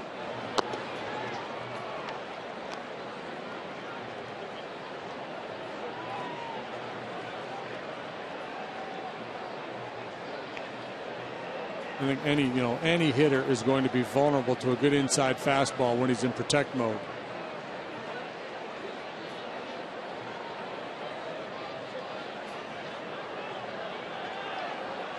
Ball got on the field. I don't think anybody realized it until the pitch was thrown, and the first base umpire did. That's Ed Hickok, so that pitch did not count. It's about the third one that's gotten loose down there.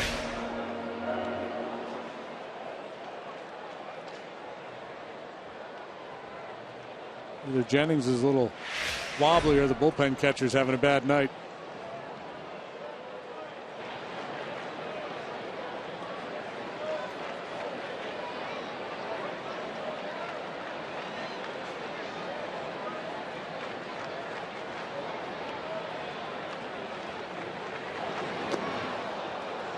Big swing by Valbuena, 1-2.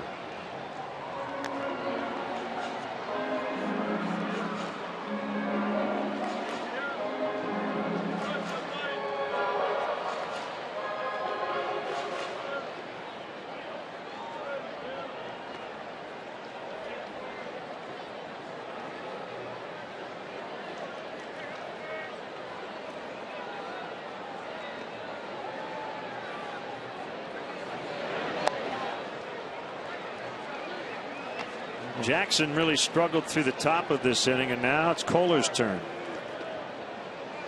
Homer and back-to-back walks before the strikeout of Castro. See it happen all the time to a pitcher. He's going inning by inning, hitter by hitter, and then all of a sudden he's got a 3-run lead. He's in the 5th inning, first ever start here at Wrigley Field. Maybe starts to get out of his game plan a little bit, starts to think bigger. I got a chance to pick up a W here at Wrigley. This is kind of fun. Loses the focus a little bit. Starts pitching to protect the lead as opposed to attacking hitters.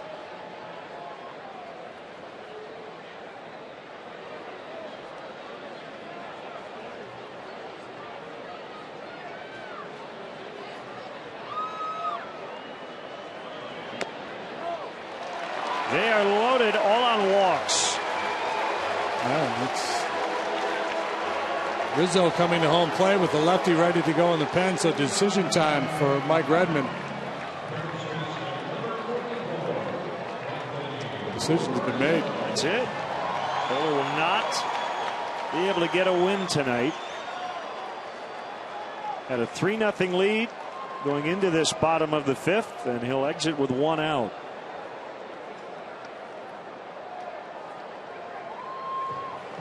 The Honda call to the pen. Cubs trailing by 2, but threatening big time. We'll be back.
And it is left-hander Dan Jennings.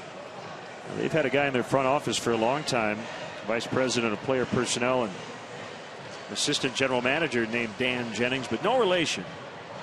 As you check out his numbers. Pretty good strikeout numbers. Walk rate a little higher than you would like. He was up for 22 games with the Marlins last year. And I suspect we're going to see a first pitch slider. What about the second pitch? First one's going to get hit in the gap. Okay. Here we go. Bases loaded. Rizzo sends one high in the air, twisting toward the seats and out of play. Gap between those 2 rows of seats.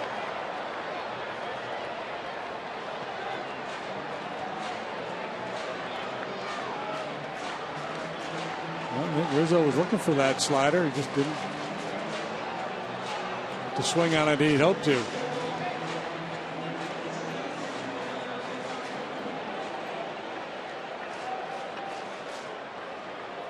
Fastball slider split. Lefties just fastball slider from Jennings to the left-handed hitters. Better one there. Well, this is his inning, and nobody up in the bullpen, and because Sherholtz and Sweeney will follow Rizzo.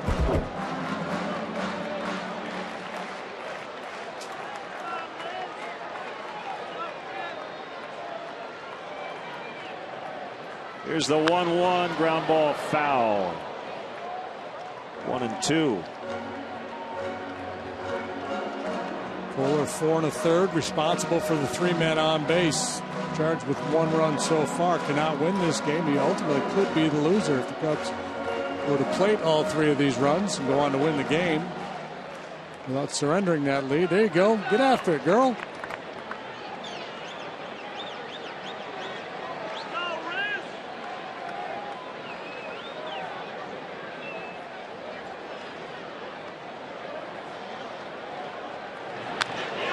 Fly ball well hit to right. Stanton will make the catch right on the edge of the track. Boy, Rizzo just missed one. He picks up a sac fly, though, his 73rd RBI. It's now 3-2. Runners at the corners. Castillo scored. Lake also able to advance to third. Well, maybe an inch on the bat from the sweet spot, the difference between a sac fly and a grand slam. Maybe just a little bit down towards the end. Good swing, though. You see the hands come through high. Top hand turns over.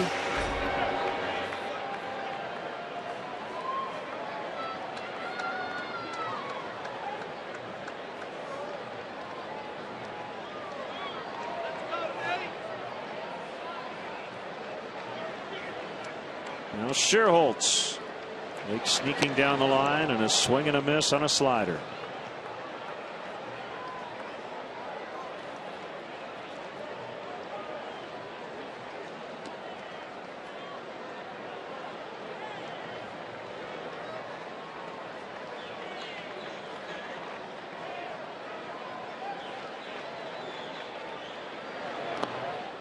In the dirt. With the call-ups, difficult to gain the advantage in the batter's box. Both managers now have a lot of options from both the right and left side. 4 lefties in the Marlin bullpen. I am not a huge fan of this September roster situation, and I think they will make a change eventually. Look at Lake coming down that line. Halfway down the line when the pitch was delivered. Coghlan playing well off the bag. Green light, green light, green light. Go for it.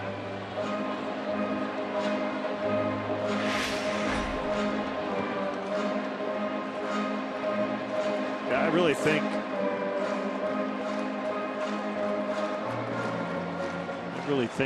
we're getting to the point where you're going to have a taxi squad in September and have a game day cap.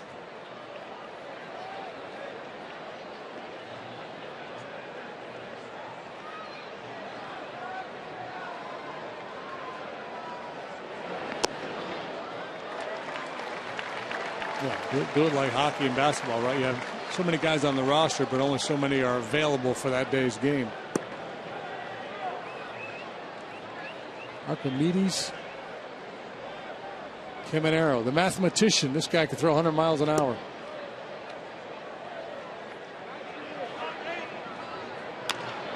Got in on him. Slow roller to second. Solano gets the out at first. Cubs get 2, though, and trail by a run at the end of 5.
The new Mesa facility will have features reminiscent of Wrigley Field with a unique Arizona feel. Fans can place a $100 refundable deposit to secure their priority seating for season tickets. The seating selection process begins this fall, and for details go to Cubs.com/Mesa. Here's Alberto Cabrera. 25 big league games last year. A 1-1 record. And you see what he did at Iowa. Also spending time as a starter with Tennessee. So he started at Double-A. 18 starts, 9 wins, a .320. And at Iowa, 15 relief appearances and a very high earned run average. Now, really good down at Double-A. Worked just 20 in the third innings out of the Iowa bullpen. It could be just 1 or 2 really bad outings could greatly influence that ERA in just 20 innings of work. It's fastball, slider, and a change for Cabrera. 24 years old, 6'4", 210. The Cubs signed him in 05 of the Dominican Republic. Cute foul by Mathis. Veteran and former Cub Juan Pierre on deck to bat for Jennings. Like so many young pitchers, good lively arm, command issues.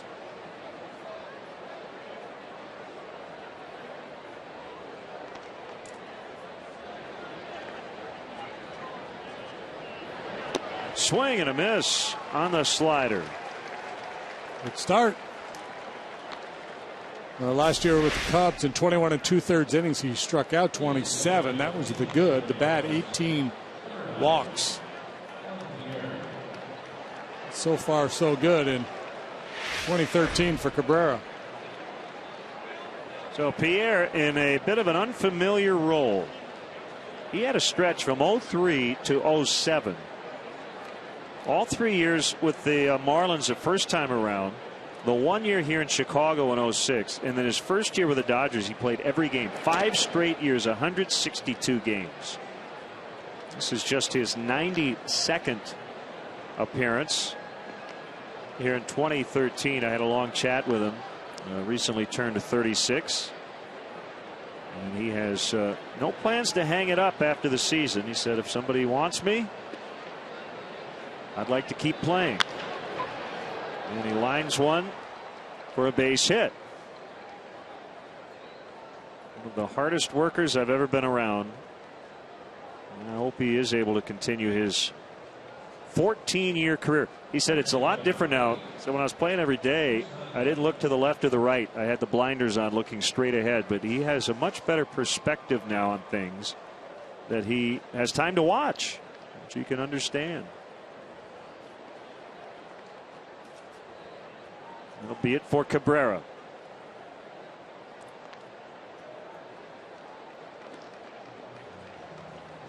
Yep, September baseball, you can match up in the 6th. Here we go. So settle in, folks. We are going to see a big league debut when we come back. The Honda call to the pen.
How big are the butterflies in Zach Rosscup's stomach right now? 25 years old. From Clackamas, Oregon, outside of Portland. Yeah, you know that heart is pounding right now. Making his major league debut, could probably barely feel his legs. To Chemeketa Community College in Oregon. He's the 4th Oregon native on this roster. Facing Coughlin, and he'll fire over to first. Probably see some sliders here in this at bat. And really grab your attention in the stat line, the strikeouts. 83 punch outs in 51 innings. Combined at AA and AAA. Having a lefty should help with the base running situation as well. Pierre with 611 steals. As Coughlin fouls back.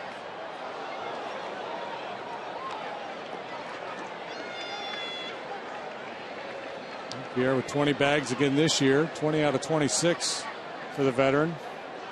Lifetime 75% success rate.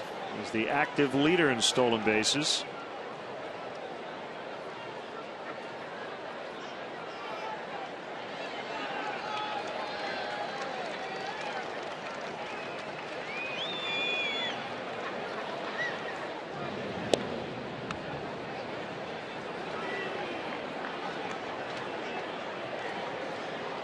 He will go at some point, especially with his team leading.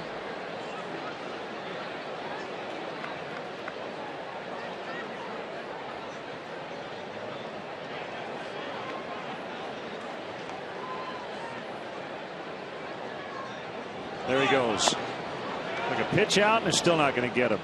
I was talking with Mike Redmond yesterday about some younger players. They've given the go sign, not just the green light, but go. They want their guys to run, and some young guys, they're just a little hesitant to run. Juan Pierre's never hesitated to run. That's a big part of the reason why he stayed in the big leagues as long as he has. Not going to hit the ball over your head very often, but he can get on and steal a bag for you.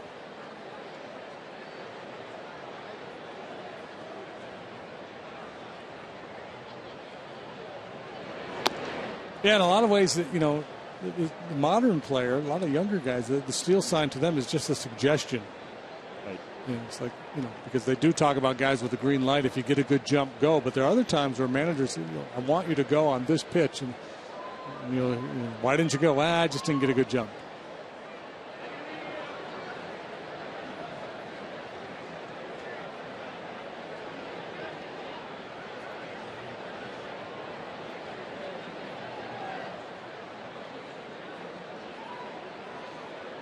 Slow it down a little bit. Deep breaths.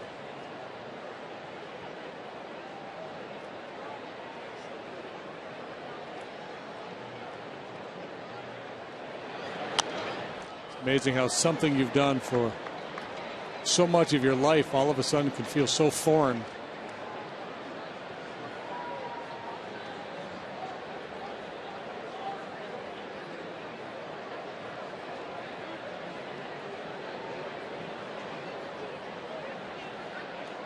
Well, I guess the saying would be you never forget your major league debut, but probably a lot of guys, it's just a big blur. Mm-hmm.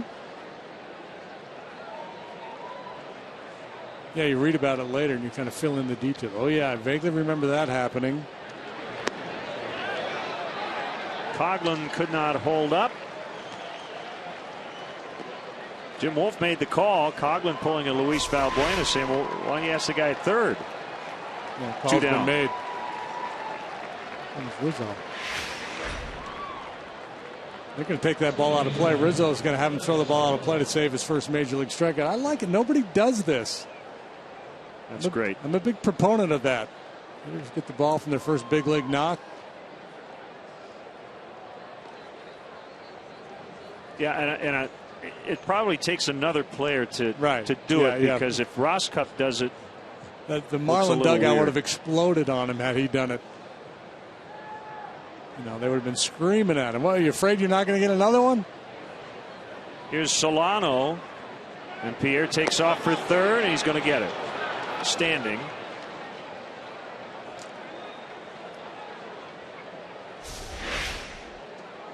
This Cup never checked him. He had a big lead, huge jump. You only take that bag when you know for sure you can make it.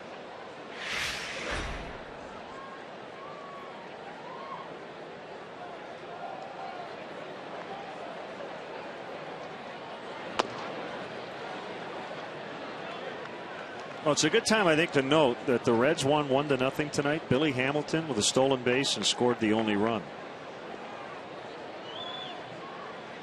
I'm anxious to see him play. Yeah, we'll see him next week. Don't know how much they're going to use him, but what a weapon they have with that speed. Swing and a miss, 1-2.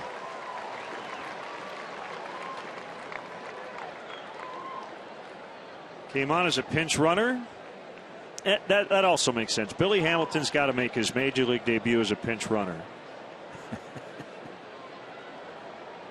Then he beat a throw by Yadier Molina and would come around on a double to score the only run of the game.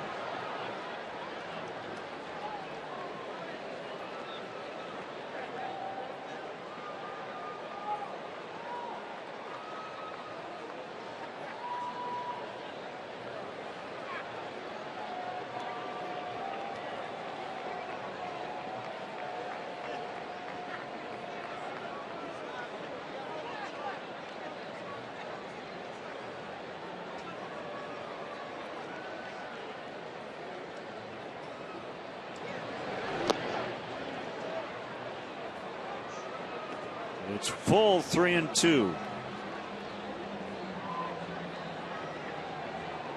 got a lefty on deck, but it's Yelich. I'd rather not deal with him.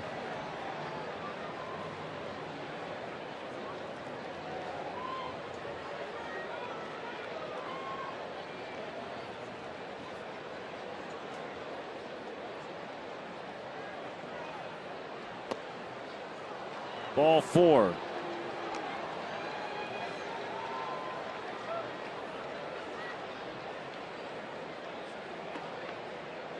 Have had enough of Yelich at this point. A homer, 3 hits yesterday.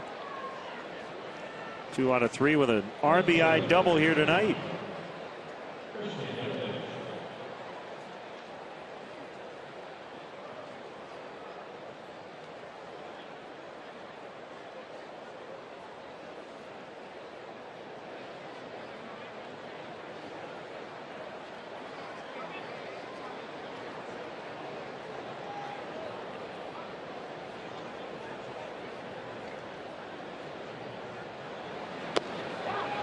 He takes a strike on a slider.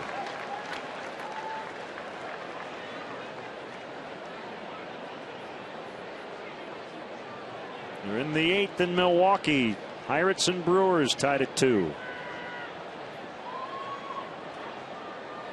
Pirates will be in sole possession of first no matter what happens. Game up going into today, and the Cardinals lost. Good try. I think you're doing, especially with a lefty on the mound, I think you're doing Yelich a favor if you just throw him sliders away. There's some left-handed hitters you can just go slider, slider, slider, and they're going to pull off. But he's shown the ability to stay in and hit the ball the other way. So good idea to try to go in with that fastball.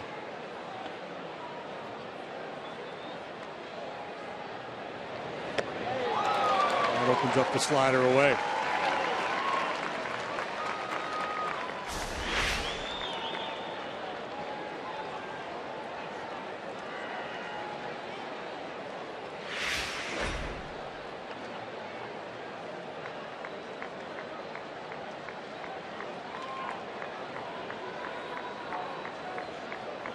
Solano runs. Cubs not worried about him. 2-2. A third steal here in the inning, all off Ross Cup.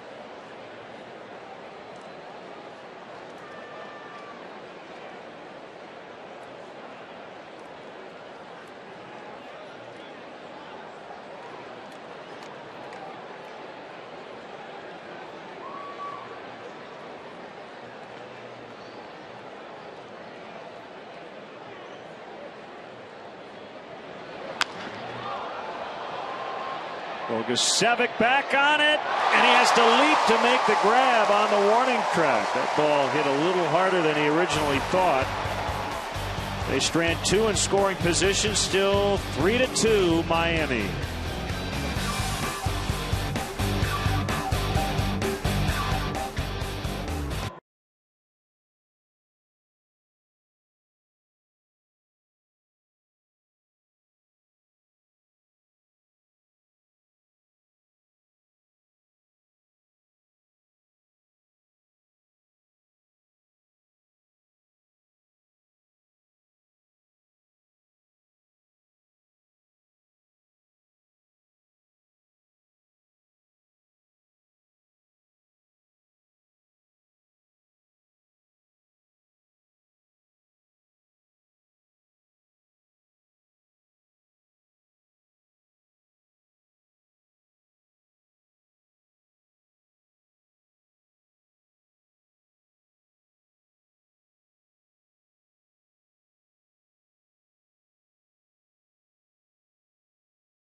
This series here at Wrigley Field. Our coverage kicks off at 12:30 with Papa John's pregame live. Watch Cubs and Marlins tomorrow at 12:30 on Comcast Sportsnet.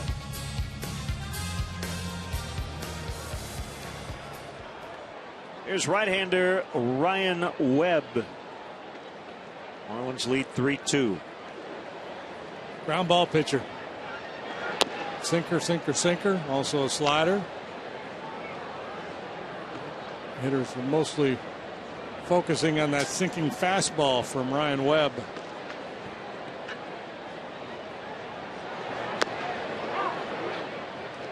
One and one to Sweeney.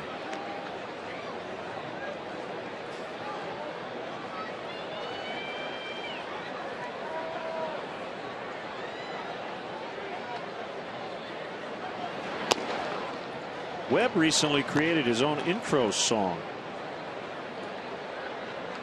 Like his own music and lyrics and everything? Yeah. On GarageBand.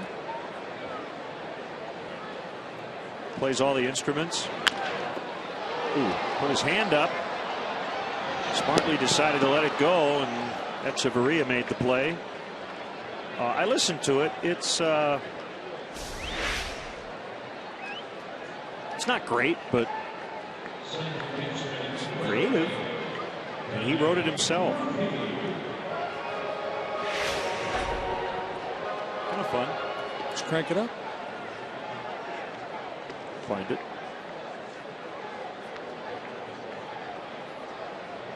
Actually, a pretty scary moment last week for Webb as he faces Donnie Murphy.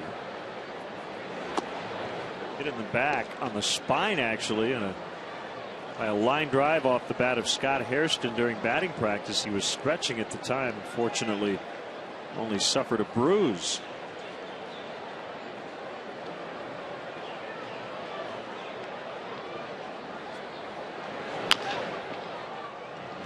Charged by Echeverria. Quick exchange from glove to hand. Webb doing what he does best. The quick ground ball outs.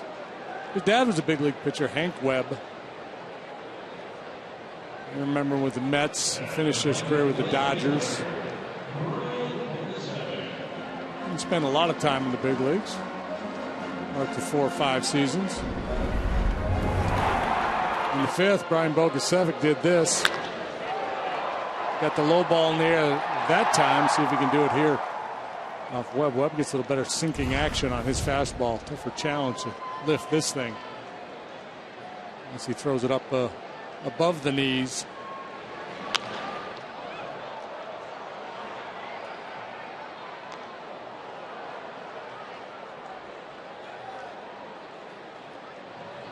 Rondon and Parker.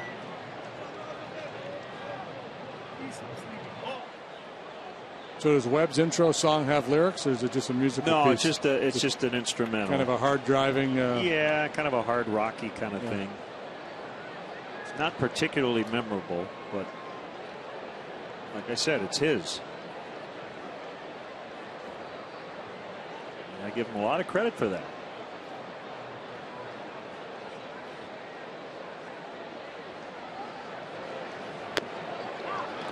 Oh, 0-2. Valuable guy to have. Guy who can write his own music. Guy who can write his own music. He wears orange nicely. And he throws a sinker at 93. A topper that'll be fielded by Webb. Well, you were right on. Ground ball machine. Quick 1-2-3. We go to the 7th. The Marlins lead the Cubs 3-2.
Show us your receipts. We'll deposit $20 into your U.S. Bank checking or savings account. It's our special thank you for becoming a new credit card customer. Well, that's awfully nice. Nice debut there for Zach Rosscup. Now it's Rondon. Hector Rondon, the rookie, the Rule 5 pick with his 37th appearance. And his 1-0 to Stanton misses. Little rough landing there for Hector. 2-0. Yeah, he gets a little out of sync with his delivery from time to time, and he fits the profile of what we were talking about last inning with Cabrera out there. Hard throwing guy, good heater, good life on his stuff, just inconsistent, struggles with his control. 97. Shake a tree and find guys that can throw 97. Cubs don't have a lot of them.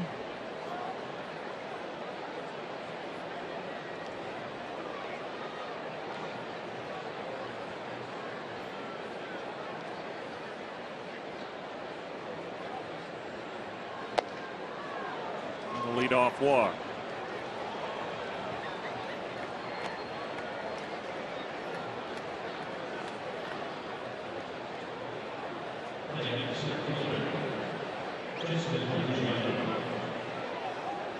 Pep talk from Valbuena.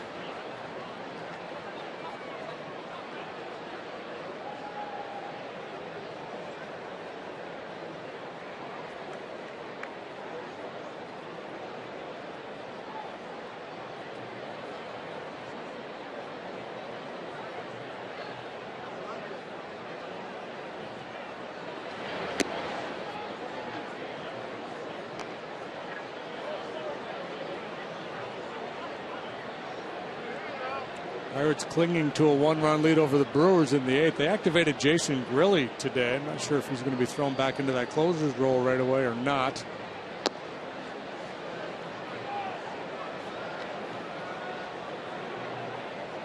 I suspect not. Melanson's done a nice job.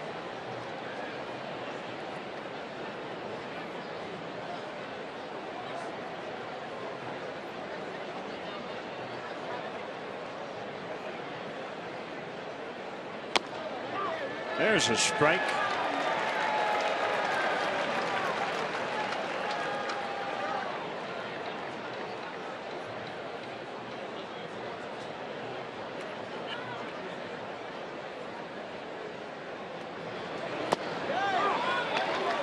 Two and two.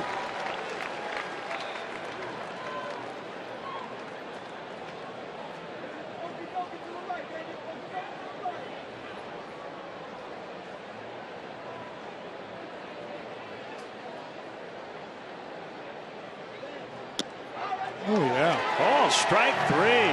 Good comeback. For walking Stanton. Yeah, he just clips the inside corner and then the outside corner to finish off Ruggiano. 6 straight bad ones to start the inning, and then 3 consecutive called strikes.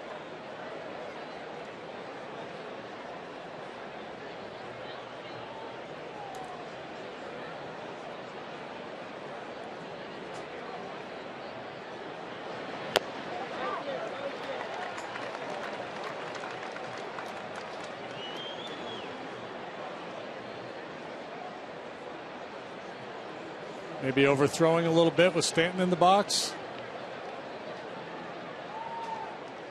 Certainly plausible.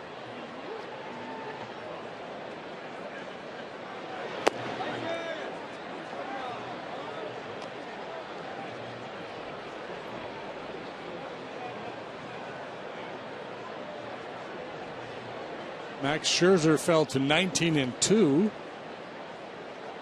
Red Sox beat the Tigers 2-1.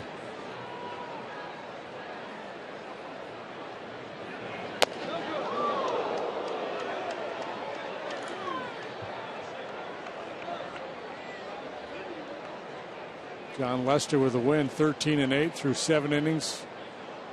Gave up a run, walked nobody, struck out 9. Scherzer 7 innings, 5 hits, 2 runs, 8 strikeouts. Pretty good pitcher's duel there, boy.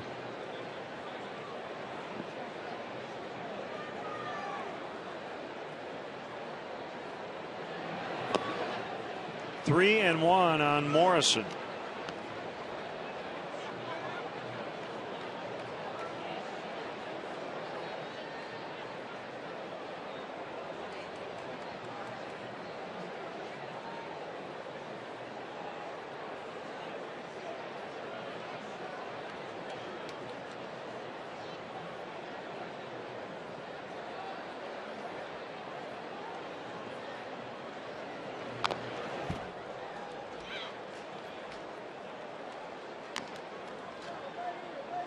Sense that Morrison was bound and determined to swing there on 3-1. He was looking to hack.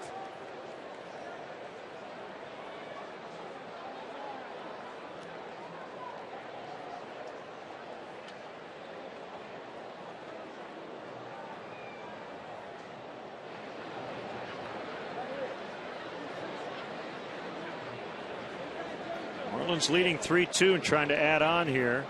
Stanton runs, ground ball right to Castro. He's going to step on the bag and an easy 6-3 double play. Time for the stretch. Tonight's guest conductors for Take Me Out to the Ball Game, Big Ten Network football analysts Dave Revson, Jerry DiNardo, and Howard Griffith. Great to be a part of Big Ten night. Let's hear you, Cubs fans, good and loud.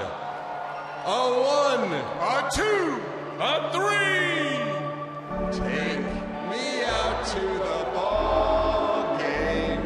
Take me out with the crowd. Buy me some peanuts and Cracker Jacks. I don't care if I never get back. Root for the Cubbies. If they don't win, it's a shame. For it's 1, 2, 3 strikes, you're out at the old ball game. Let's get some runs.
Include visits to the press box, clubhouses, dugouts, as well as a chance to actually step on the field. This must-see Chicago attraction houses almost 100 years of history. For game days and non-game days, or to book your tour, visit Cubs.com/tours today.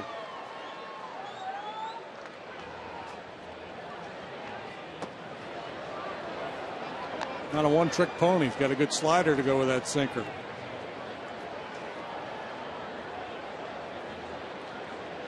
Still 3-2. All the runs coming in the fifth. 3 for the Marlins, 2 for the Cubs. Big swing by Castillo.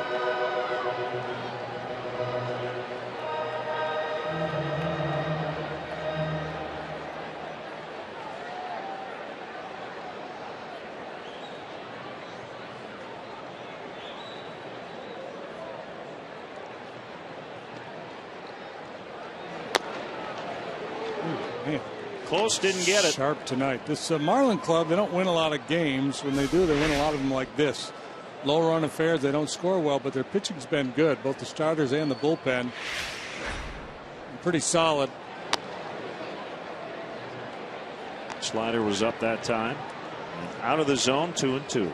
Steve Cishek, the closer, has been on a real roll for the Fish for a good long while now. They're tough to beat late.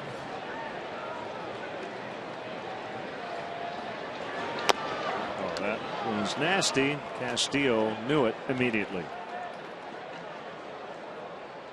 That's the whole key. Get strikes without throwing a lot of pitches over the hitting zone. I mean, that's what Webb has done.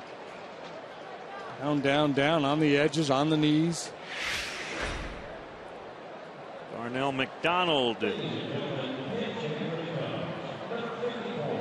Pinch hit for Rondon.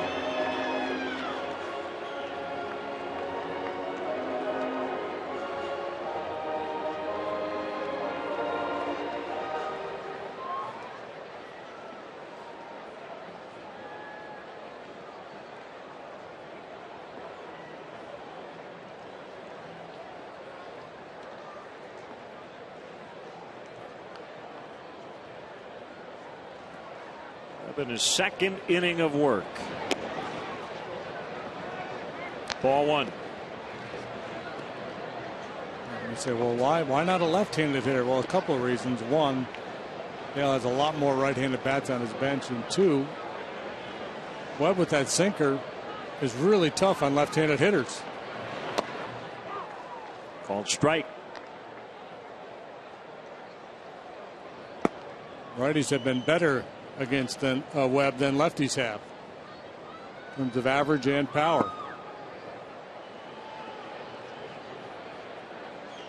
Here it is. Swing and a miss.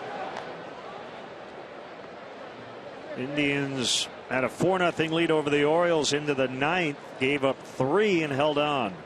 4-3. Non-save spot for Chris Perez.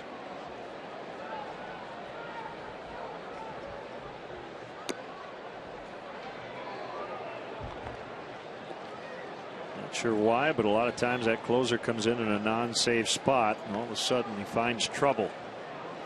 Yeah, I think a lot of it has to do with the mindset of the hitters. They have better at bats.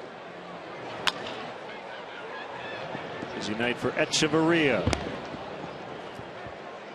Especially with Webb on the mound. Third plays made the last 2 innings. Outfielders can pretty much shut it down.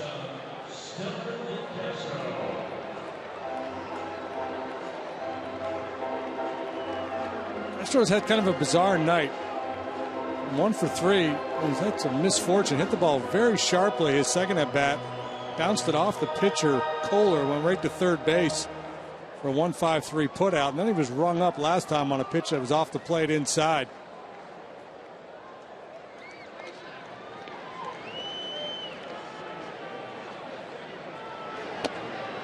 On the corner, well, the White Sox had that nightmarish inning in a blowout loss yesterday to the Yankees. Tonight they took a 4-1 lead into the bottom of the 8th, gave up 5 and lost again 6-4.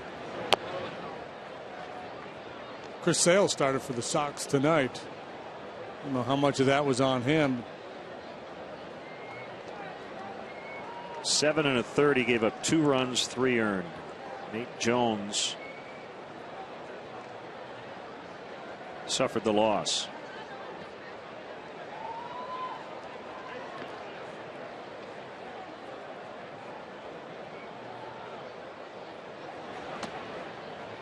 Bullpen and run support's been a big issue for Sale this year. He's 10-12, but he's been one of the best pitchers in the American League. In the NL, the Braves improved to 51-19 at Turner Field with a 3-1 victory over the Mets. They won 20 out of 24 at home. They have the best home mark in baseball. 3-1 on Castro. Another ball getting out of the Marlins pen.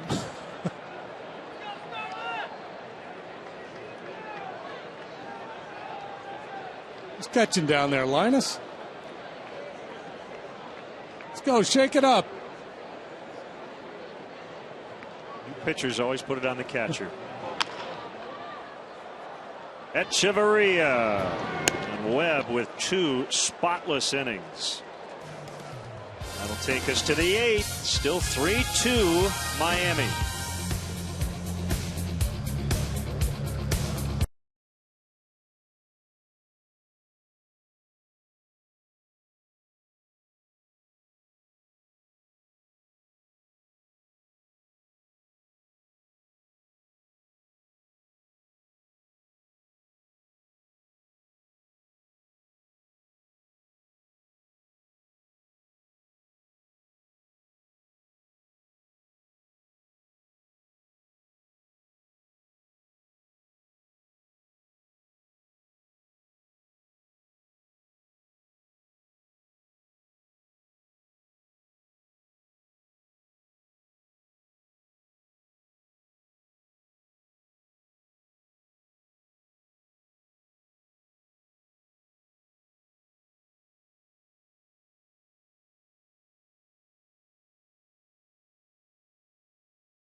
That's Ryan Sweeney.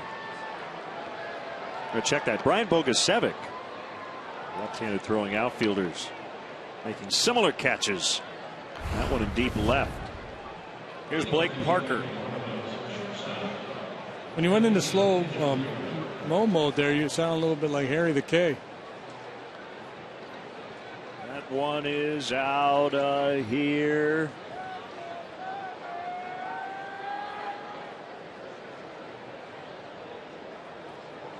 Echeverria.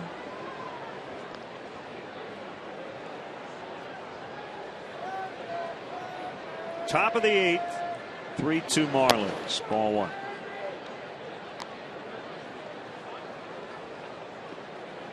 What else do you do? That's about it. Yeah. I don't really do a Harry Kalas impersonation. I just slow it down. You're doing pretty good. Thank you.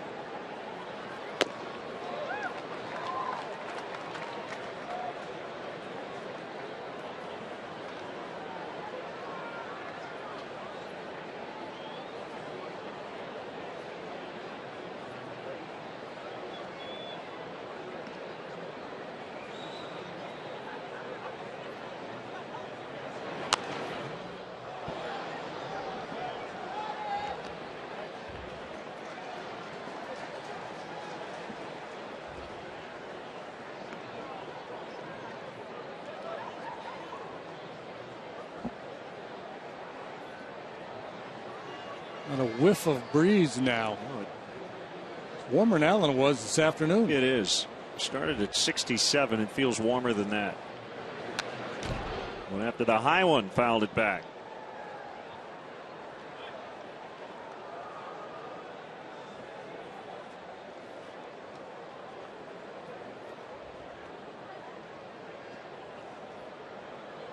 Right back at it tomorrow afternoon.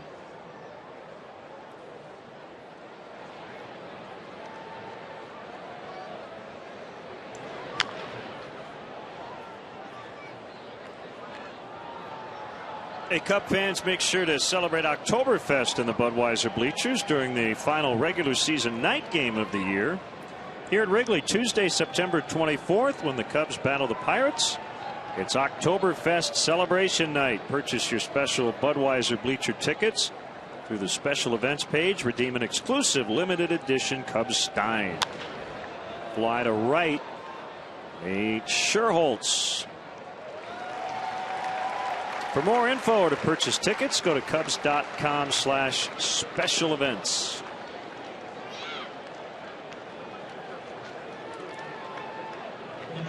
Comes Mathis, the catcher. He's 0 for 3 with 2 strikeouts. Would imagine we'll see former Cub Coy Hill behind the plate, along with Brian Flynn making his big league debut tomorrow. See, Mike Redmond's a former backup catcher, so I'm sure he does his best to take care of the number 2 catcher on the depth chart.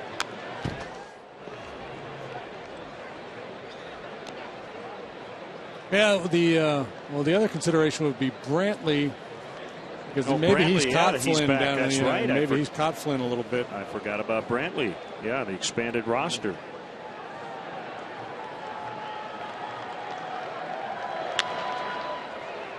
A roller into left for a base hit. I don't know if you could hear it. I doubt anybody at home could hear it, but just prior to the pitch, there was a smattering of applause down the first baseline.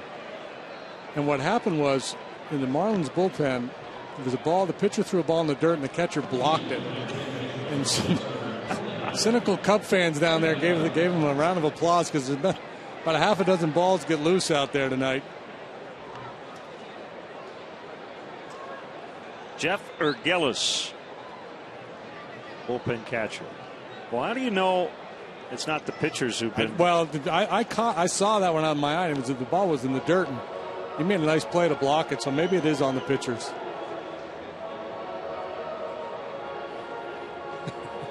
Having some fun with it.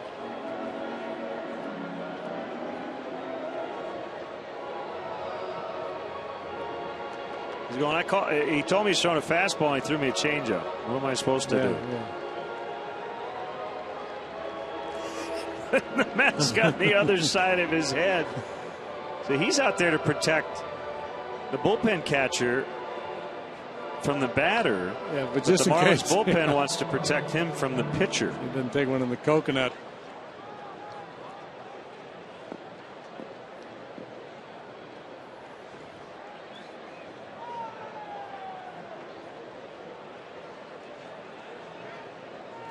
Here's Greg Dobbs pinch hitting.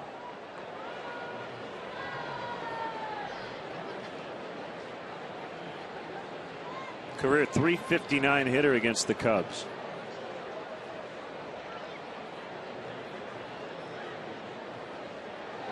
Parker's pitch is taken for a strike.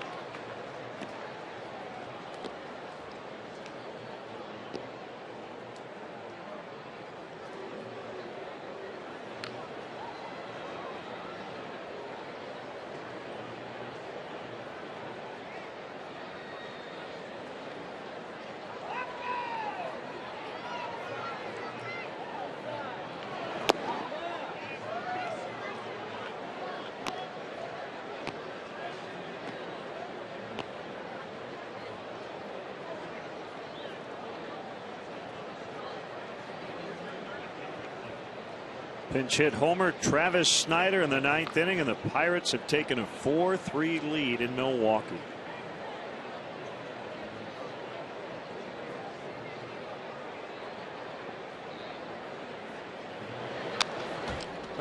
Smart money on Clint Hurdle for the National League Manager of the Year, but Freddie Gonzalez probably deserves some recognition too. Boy, of the year they've had down there in Atlanta. Bullpen's been banged up. B.J. Upton hasn't done a whole lot. What about Don Mattingly? They just keep on winning. Yeah, Donnie baseball.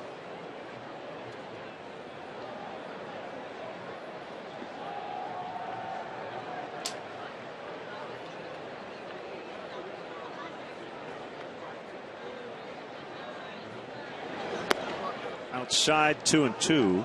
Just, that word's so difficult to figure out who deserves it and why. I mean, in reality, the best manager may be a guy in a club who lost, finished 20 games under 500. Because you don't really know how much they've influenced their team. But typically that award goes to a manager of a team who exceeded expectations, who overcame adversity. Strike 3. Dobbs is retired. Tonight after Postgame Live, get a full recap of the day in Chicago sports with Sportsnet Central, presented by GMC. Chuck Garfien goes one-on-one with Brian Urlacher. Brian Kelly, Notre Dame football coach, looks ahead to the Michigan game. Don't miss Sportsnet Central tonight after Postgame Live, only on Comcast Sportsnet. If that is the case, your definition of what the manager of the year is in most people's minds, I think Hurdle and Farrell. Yeah.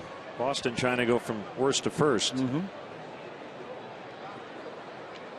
mean, looking back now, you go, well, yeah, obviously the Red Sox should compete. Well, they lost 93 last year? Murphy can't get it. Mathis will make the turn. Coughlin with a 2-out single. The other guy who get a lot of votes in the American League is Terry Francona with the turnaround the Tribe has had.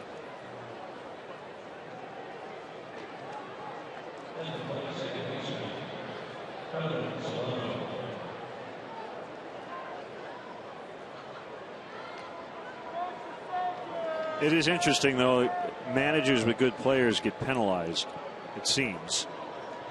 Right. You were expected to win. Bob Melvin would be another good choice. He got it last year, didn't he? He did. I think he got it over Buck. How about Ron Washington in Texas? Another good choice.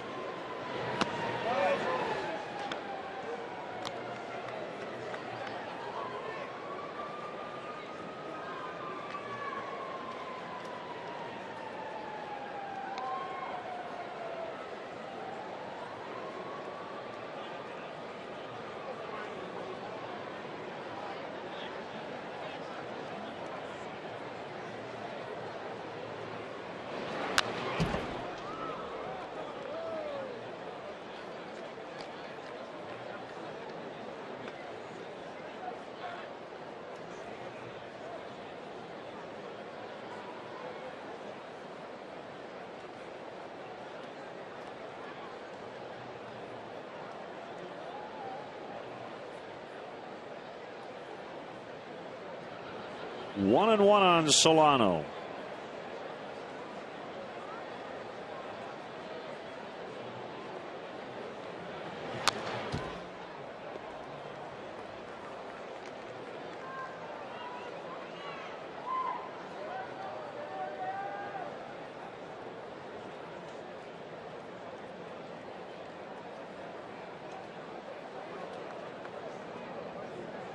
Nobody will accuse Blake Parker of nibbling. He attacks the strike zone.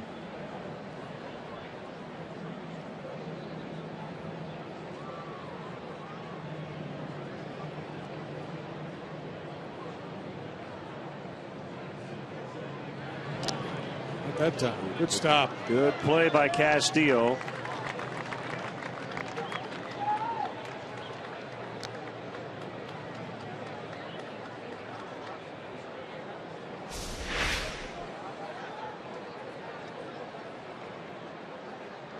Wasn't sure he had it.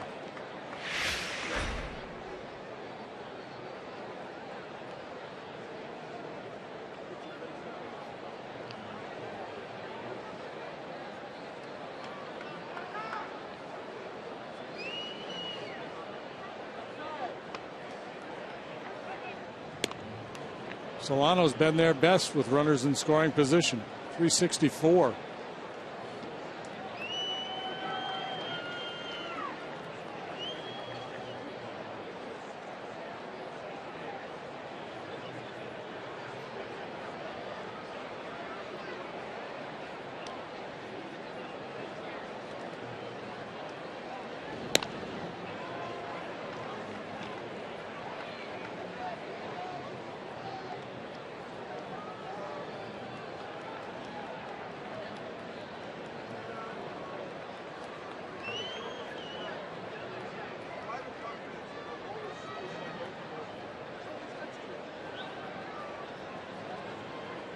Deep breath by Parker in the pitch. In the dirt. Again. Two real good blocks in this sequence by Wellington. I think sometimes the block of the ball in the dirt can be overstated. It's not normally not that difficult to play, but sometimes it is. He's been very quick. This one he really didn't have time to get out behind. He just had to pick it on the backhand side. This time quick feet put him in good position to knock that one down and control it. Coughlin on the move on a 3-2 with 2 outs, and that ball driven to deep right. Sherholtz is back on it. It's over his head. Marlins are going to get 2. It's a double, and that's a big one. It's now a 3-run lead for the Marlins. Big night for Solano. That's his 3rd hit. Yeah, this is impressive. I didn't think he had this kind of pop the other way, and obviously neither did the Cubs. Nate was shallow for him, as you would expect him to be. Solano doesn't have a lot of power. Figure on the off field he's not going to drive the ball that far. This time he did. Sherholtz runs out of time and space.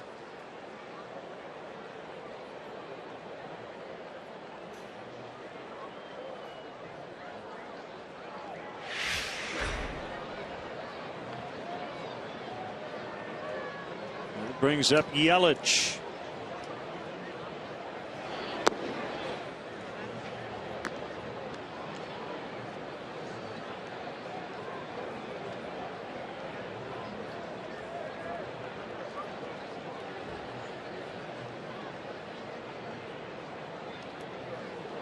So their lead back to 3.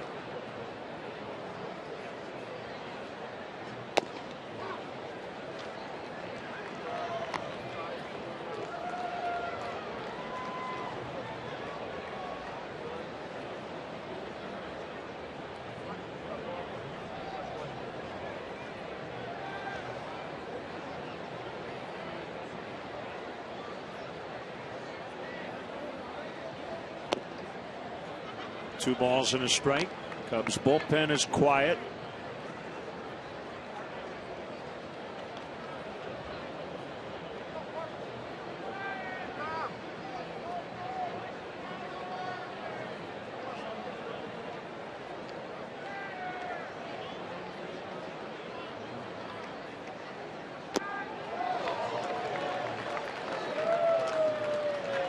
Reds now with 10 hits on the night.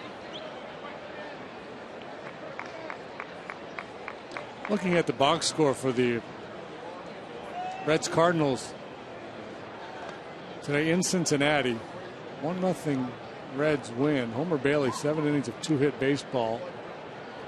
Cardinals managed just 2 hits in the game. But what strikes out or stands out more than anything to me, 20,219 in the ballpark. That's it? In Cincinnati for the Cardinals in the middle of this race. Yeah, that's surprising.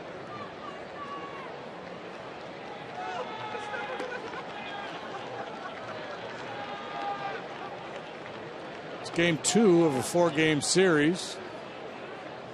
It's a big rival, too. Yeah. School's back and all that, but man.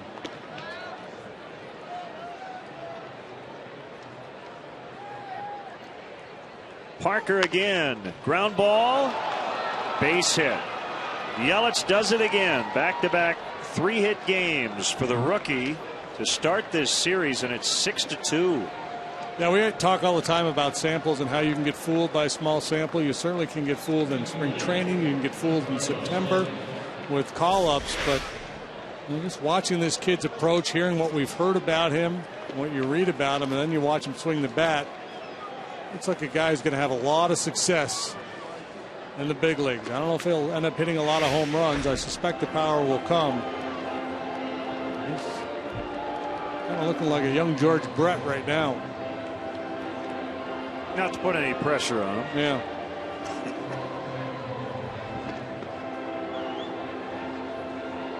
Michael Bowden is up. Parker's been awfully good this year. It's a rare bad outing for him.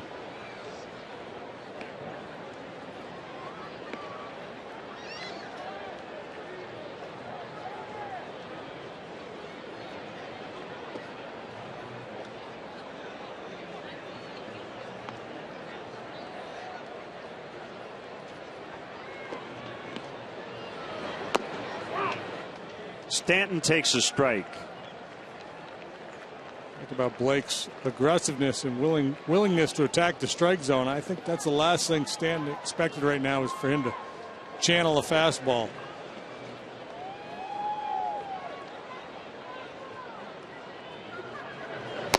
Ooh, big cut and a miss. 0-2.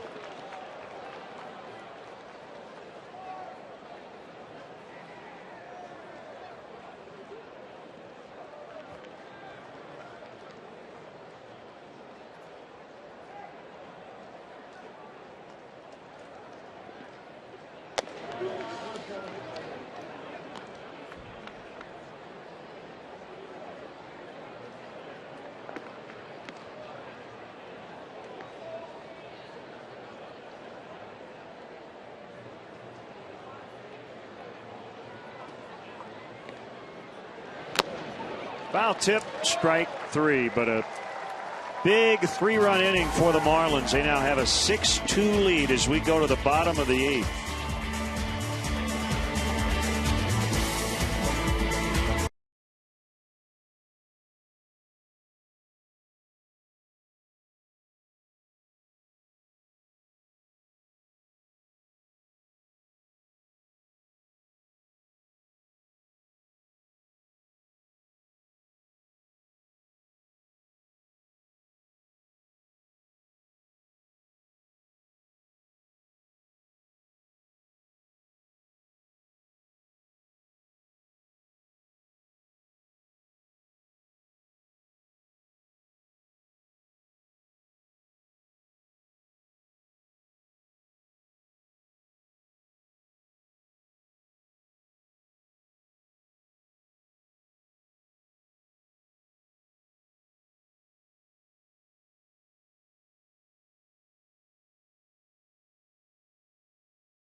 pitcher gas gauge. Stats, tweets with Cubs in-game live only at CSNChicago.com. Brought to you by Comcast Business Class. A couple of changes for the Marlins. Placido Polanco now plays third, and the pitcher, left-hander Mike Dunn. Dunn working for the 66th time and pretty effective. He gets 224 against him. Lefties just 202, and there's a string of lefties. Well, there was a string of lefties scheduled to bat here. Darwin Barney's going to take this AB.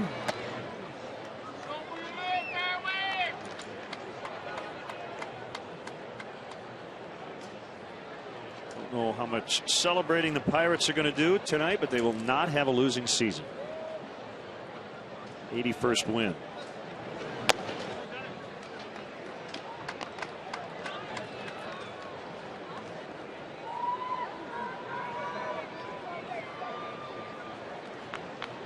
Two 2-0 on a pinch hitter Barney. 1992. They were a playoff team that year. 3 years in a row leading into it, I believe. Back in the Bonds, Bonilla, Drabek, Van Slyke, that gang. Man, they had some good teams.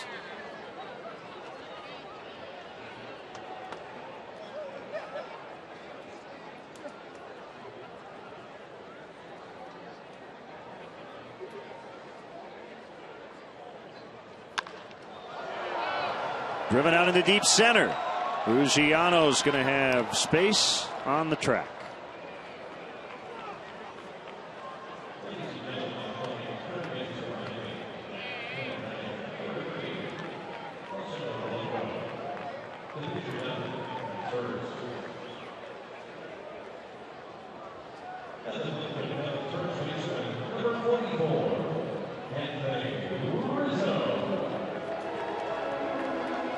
Here's Rizzo, sac fly in the 5th for the Cubs' second run.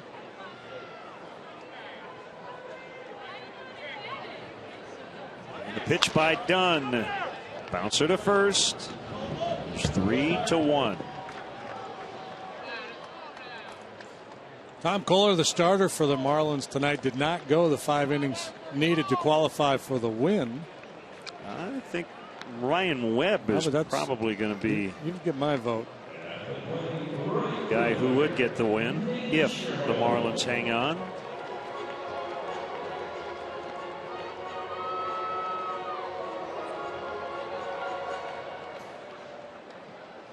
How does it read? The most effective pitcher?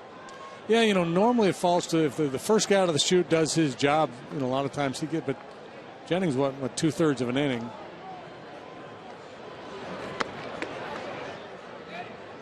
You'd have to say the most effective reliever tonight has been Ryan Webb.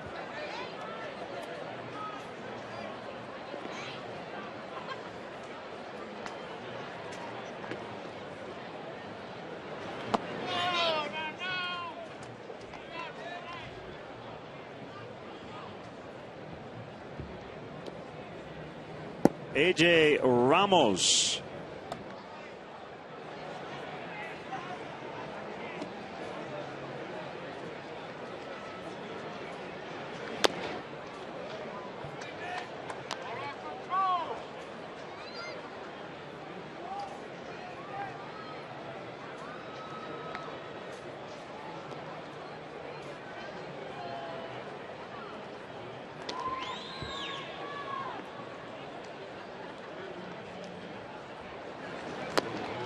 The 2-2 on the Cubs right fielder Nate Scherholtz, 0 for 3.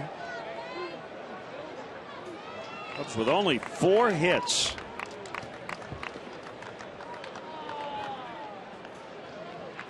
Castro single, Castillo double. Murphy with a single, Bogusevic with a homer. Swing and a miss to end the inning. Cubs without a hit since the Bogusevic homer in the 5th. They've been shut down completely by this bullpen.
This climate, consider becoming a PNC Club of Chicago member for the 2014 season. The premier team is inviting interested parties to come on a game day and experience the club's luxurious atmosphere and amenities that include all-you-can-eat food, top-shelf drinks, and free parking. Call and make an appointment today. Cubs.com/premier for more info. Murphy moves to third. Barney takes over at second, and Michael Bowden is on to pitch. He gets Ruggiano to hit a major league pop-up. Could have read a promo before that one came down. Castro the catch.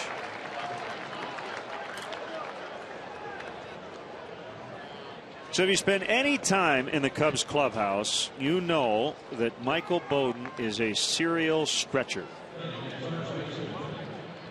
He is constantly stretching his arm, his calves. He just constantly. So I asked him today, what's up with that? He said, I was not very flexible, and when I signed, they told me, you know what, you might want to work on some stretching. He has become very flexible by doing all the stretches. He also does Bikram yoga in the off season, which is very good for your flexibility.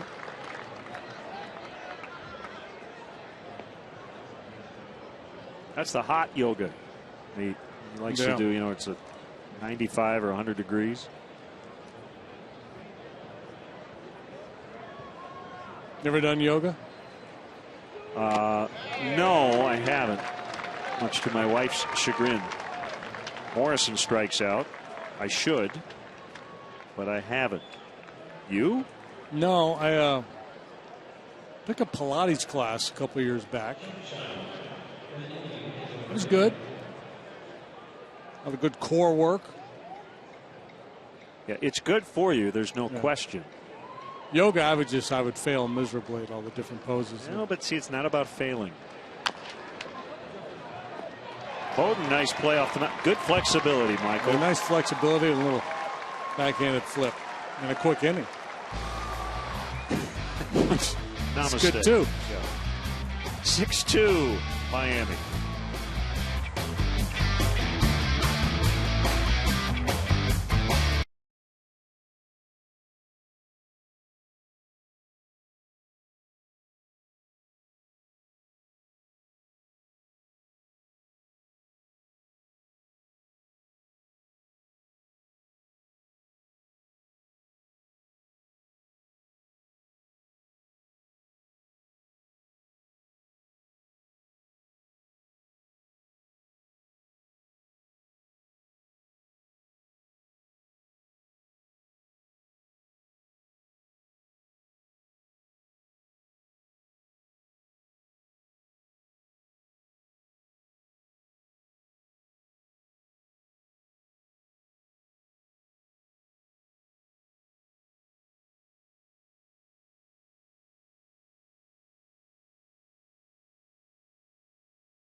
Really haven't gotten pretty much all year. We're a scoring team in the majors, but 4-3 win yesterday, and they put up 6 tonight. Pretty good numbers here for A.J. Ramos. 3 and 4, 320.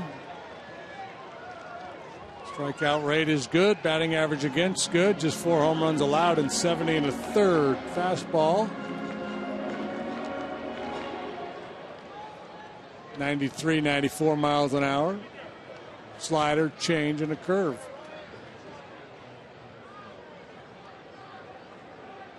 Not a big guy, 5'10", solidly built, about 210. You can rush it up there.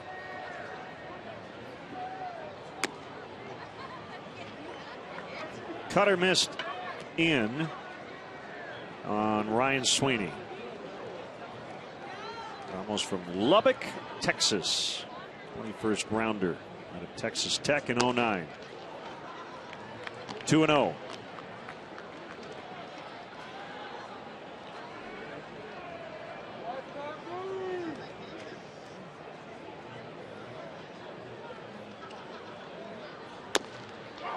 Texas Tech is in Lubbock. Yeah, Red Raiders. Makes sense.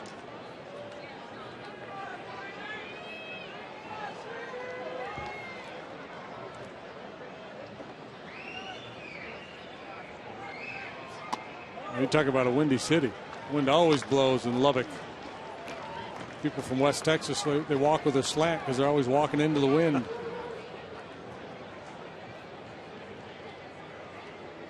Three and one on Sweeney.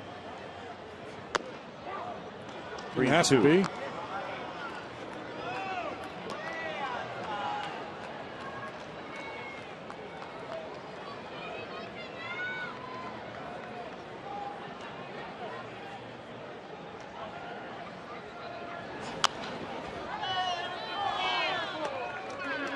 Had a pitch to hit there.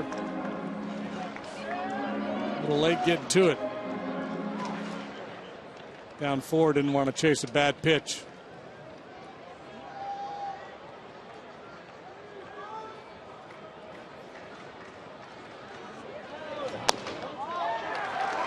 Leadoff walk.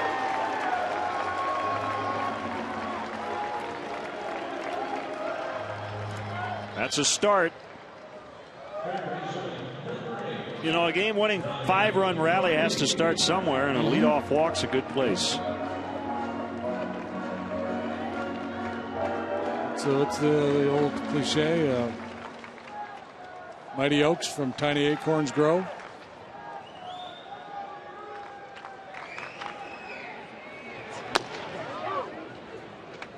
Side corner on the ex-Marlin Donnie Murphy began the game at second.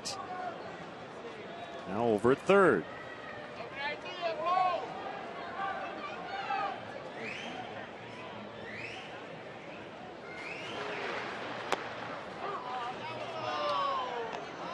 Oh, and 2.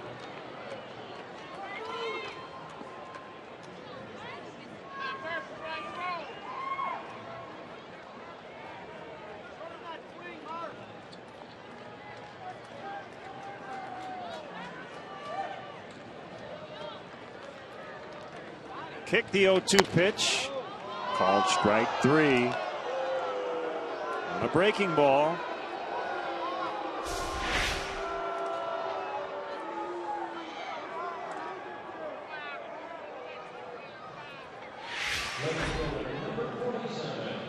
Hard to fault him for not hacking at that one.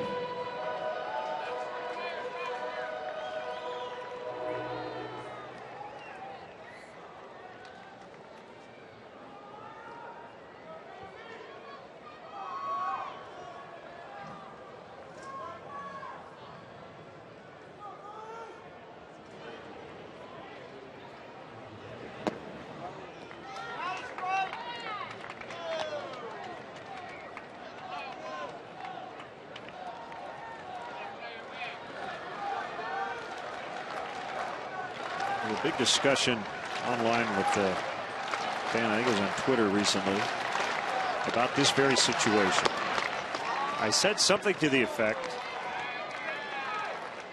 Brian Bogusevic's job here is not to drive in a run, it's to get on base. And the answer was, you're always trying to drive in a run. And my response is, not now.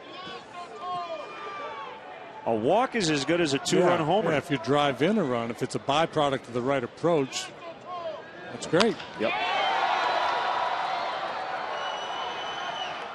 He flies to center. The point is that right now, the one thing you're trying to do as a hitter is avoid making it out.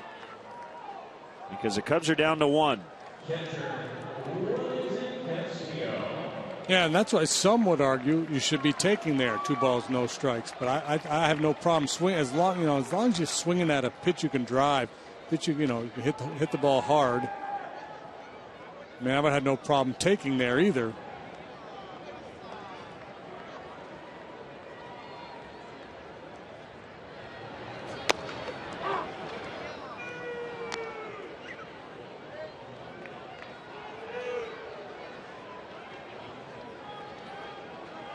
A lot of that, in terms of how aggressive you're going to be in a situation like this, is dictated by the pitcher. Does he have good command? Is he a guy who walks people? Does it make sense to be patient? Or you're just digging yourself a hole if you're up there trying to work a walk because he's going to make pitches and get the jump on you.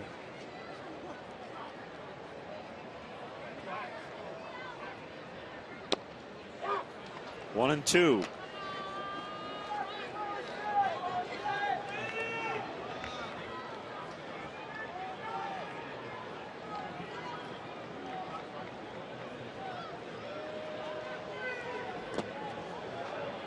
Block there by Mathis.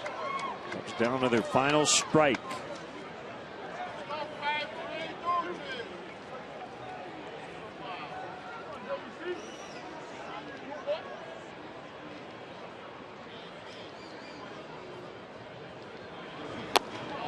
And that's it. Castillo strikes out. And the Marlins have won the first 2 games of this series. A final tonight, 6-2. So they came in with the worst record in the National League. They still have the worst mark in the National League, but they have already clinched this series. And the Cubs need a win tomorrow to avoid the sweep. Time now for our GMC player of the game. We're going to go with the rookie Christian Yelich, who's had quite a series. Yeah, he's the player of the series so far. 3 hits yesterday, including a home run. 3 more today. Single, double, single. Stole a base. Drove 1 home. Good looking young hitter. So that'll wrap things up for JD and our entire CSN crew. And Casper at Wrigley Field, your final score. The Marlins 6, the Cubs 2. We are back with you tomorrow, 12:30 for the pregame first pitch at 1:20. Marlins and Cubs here on Comcast Sportsnet. Up next, Blue Cross Blue Shield Cubs postgame live.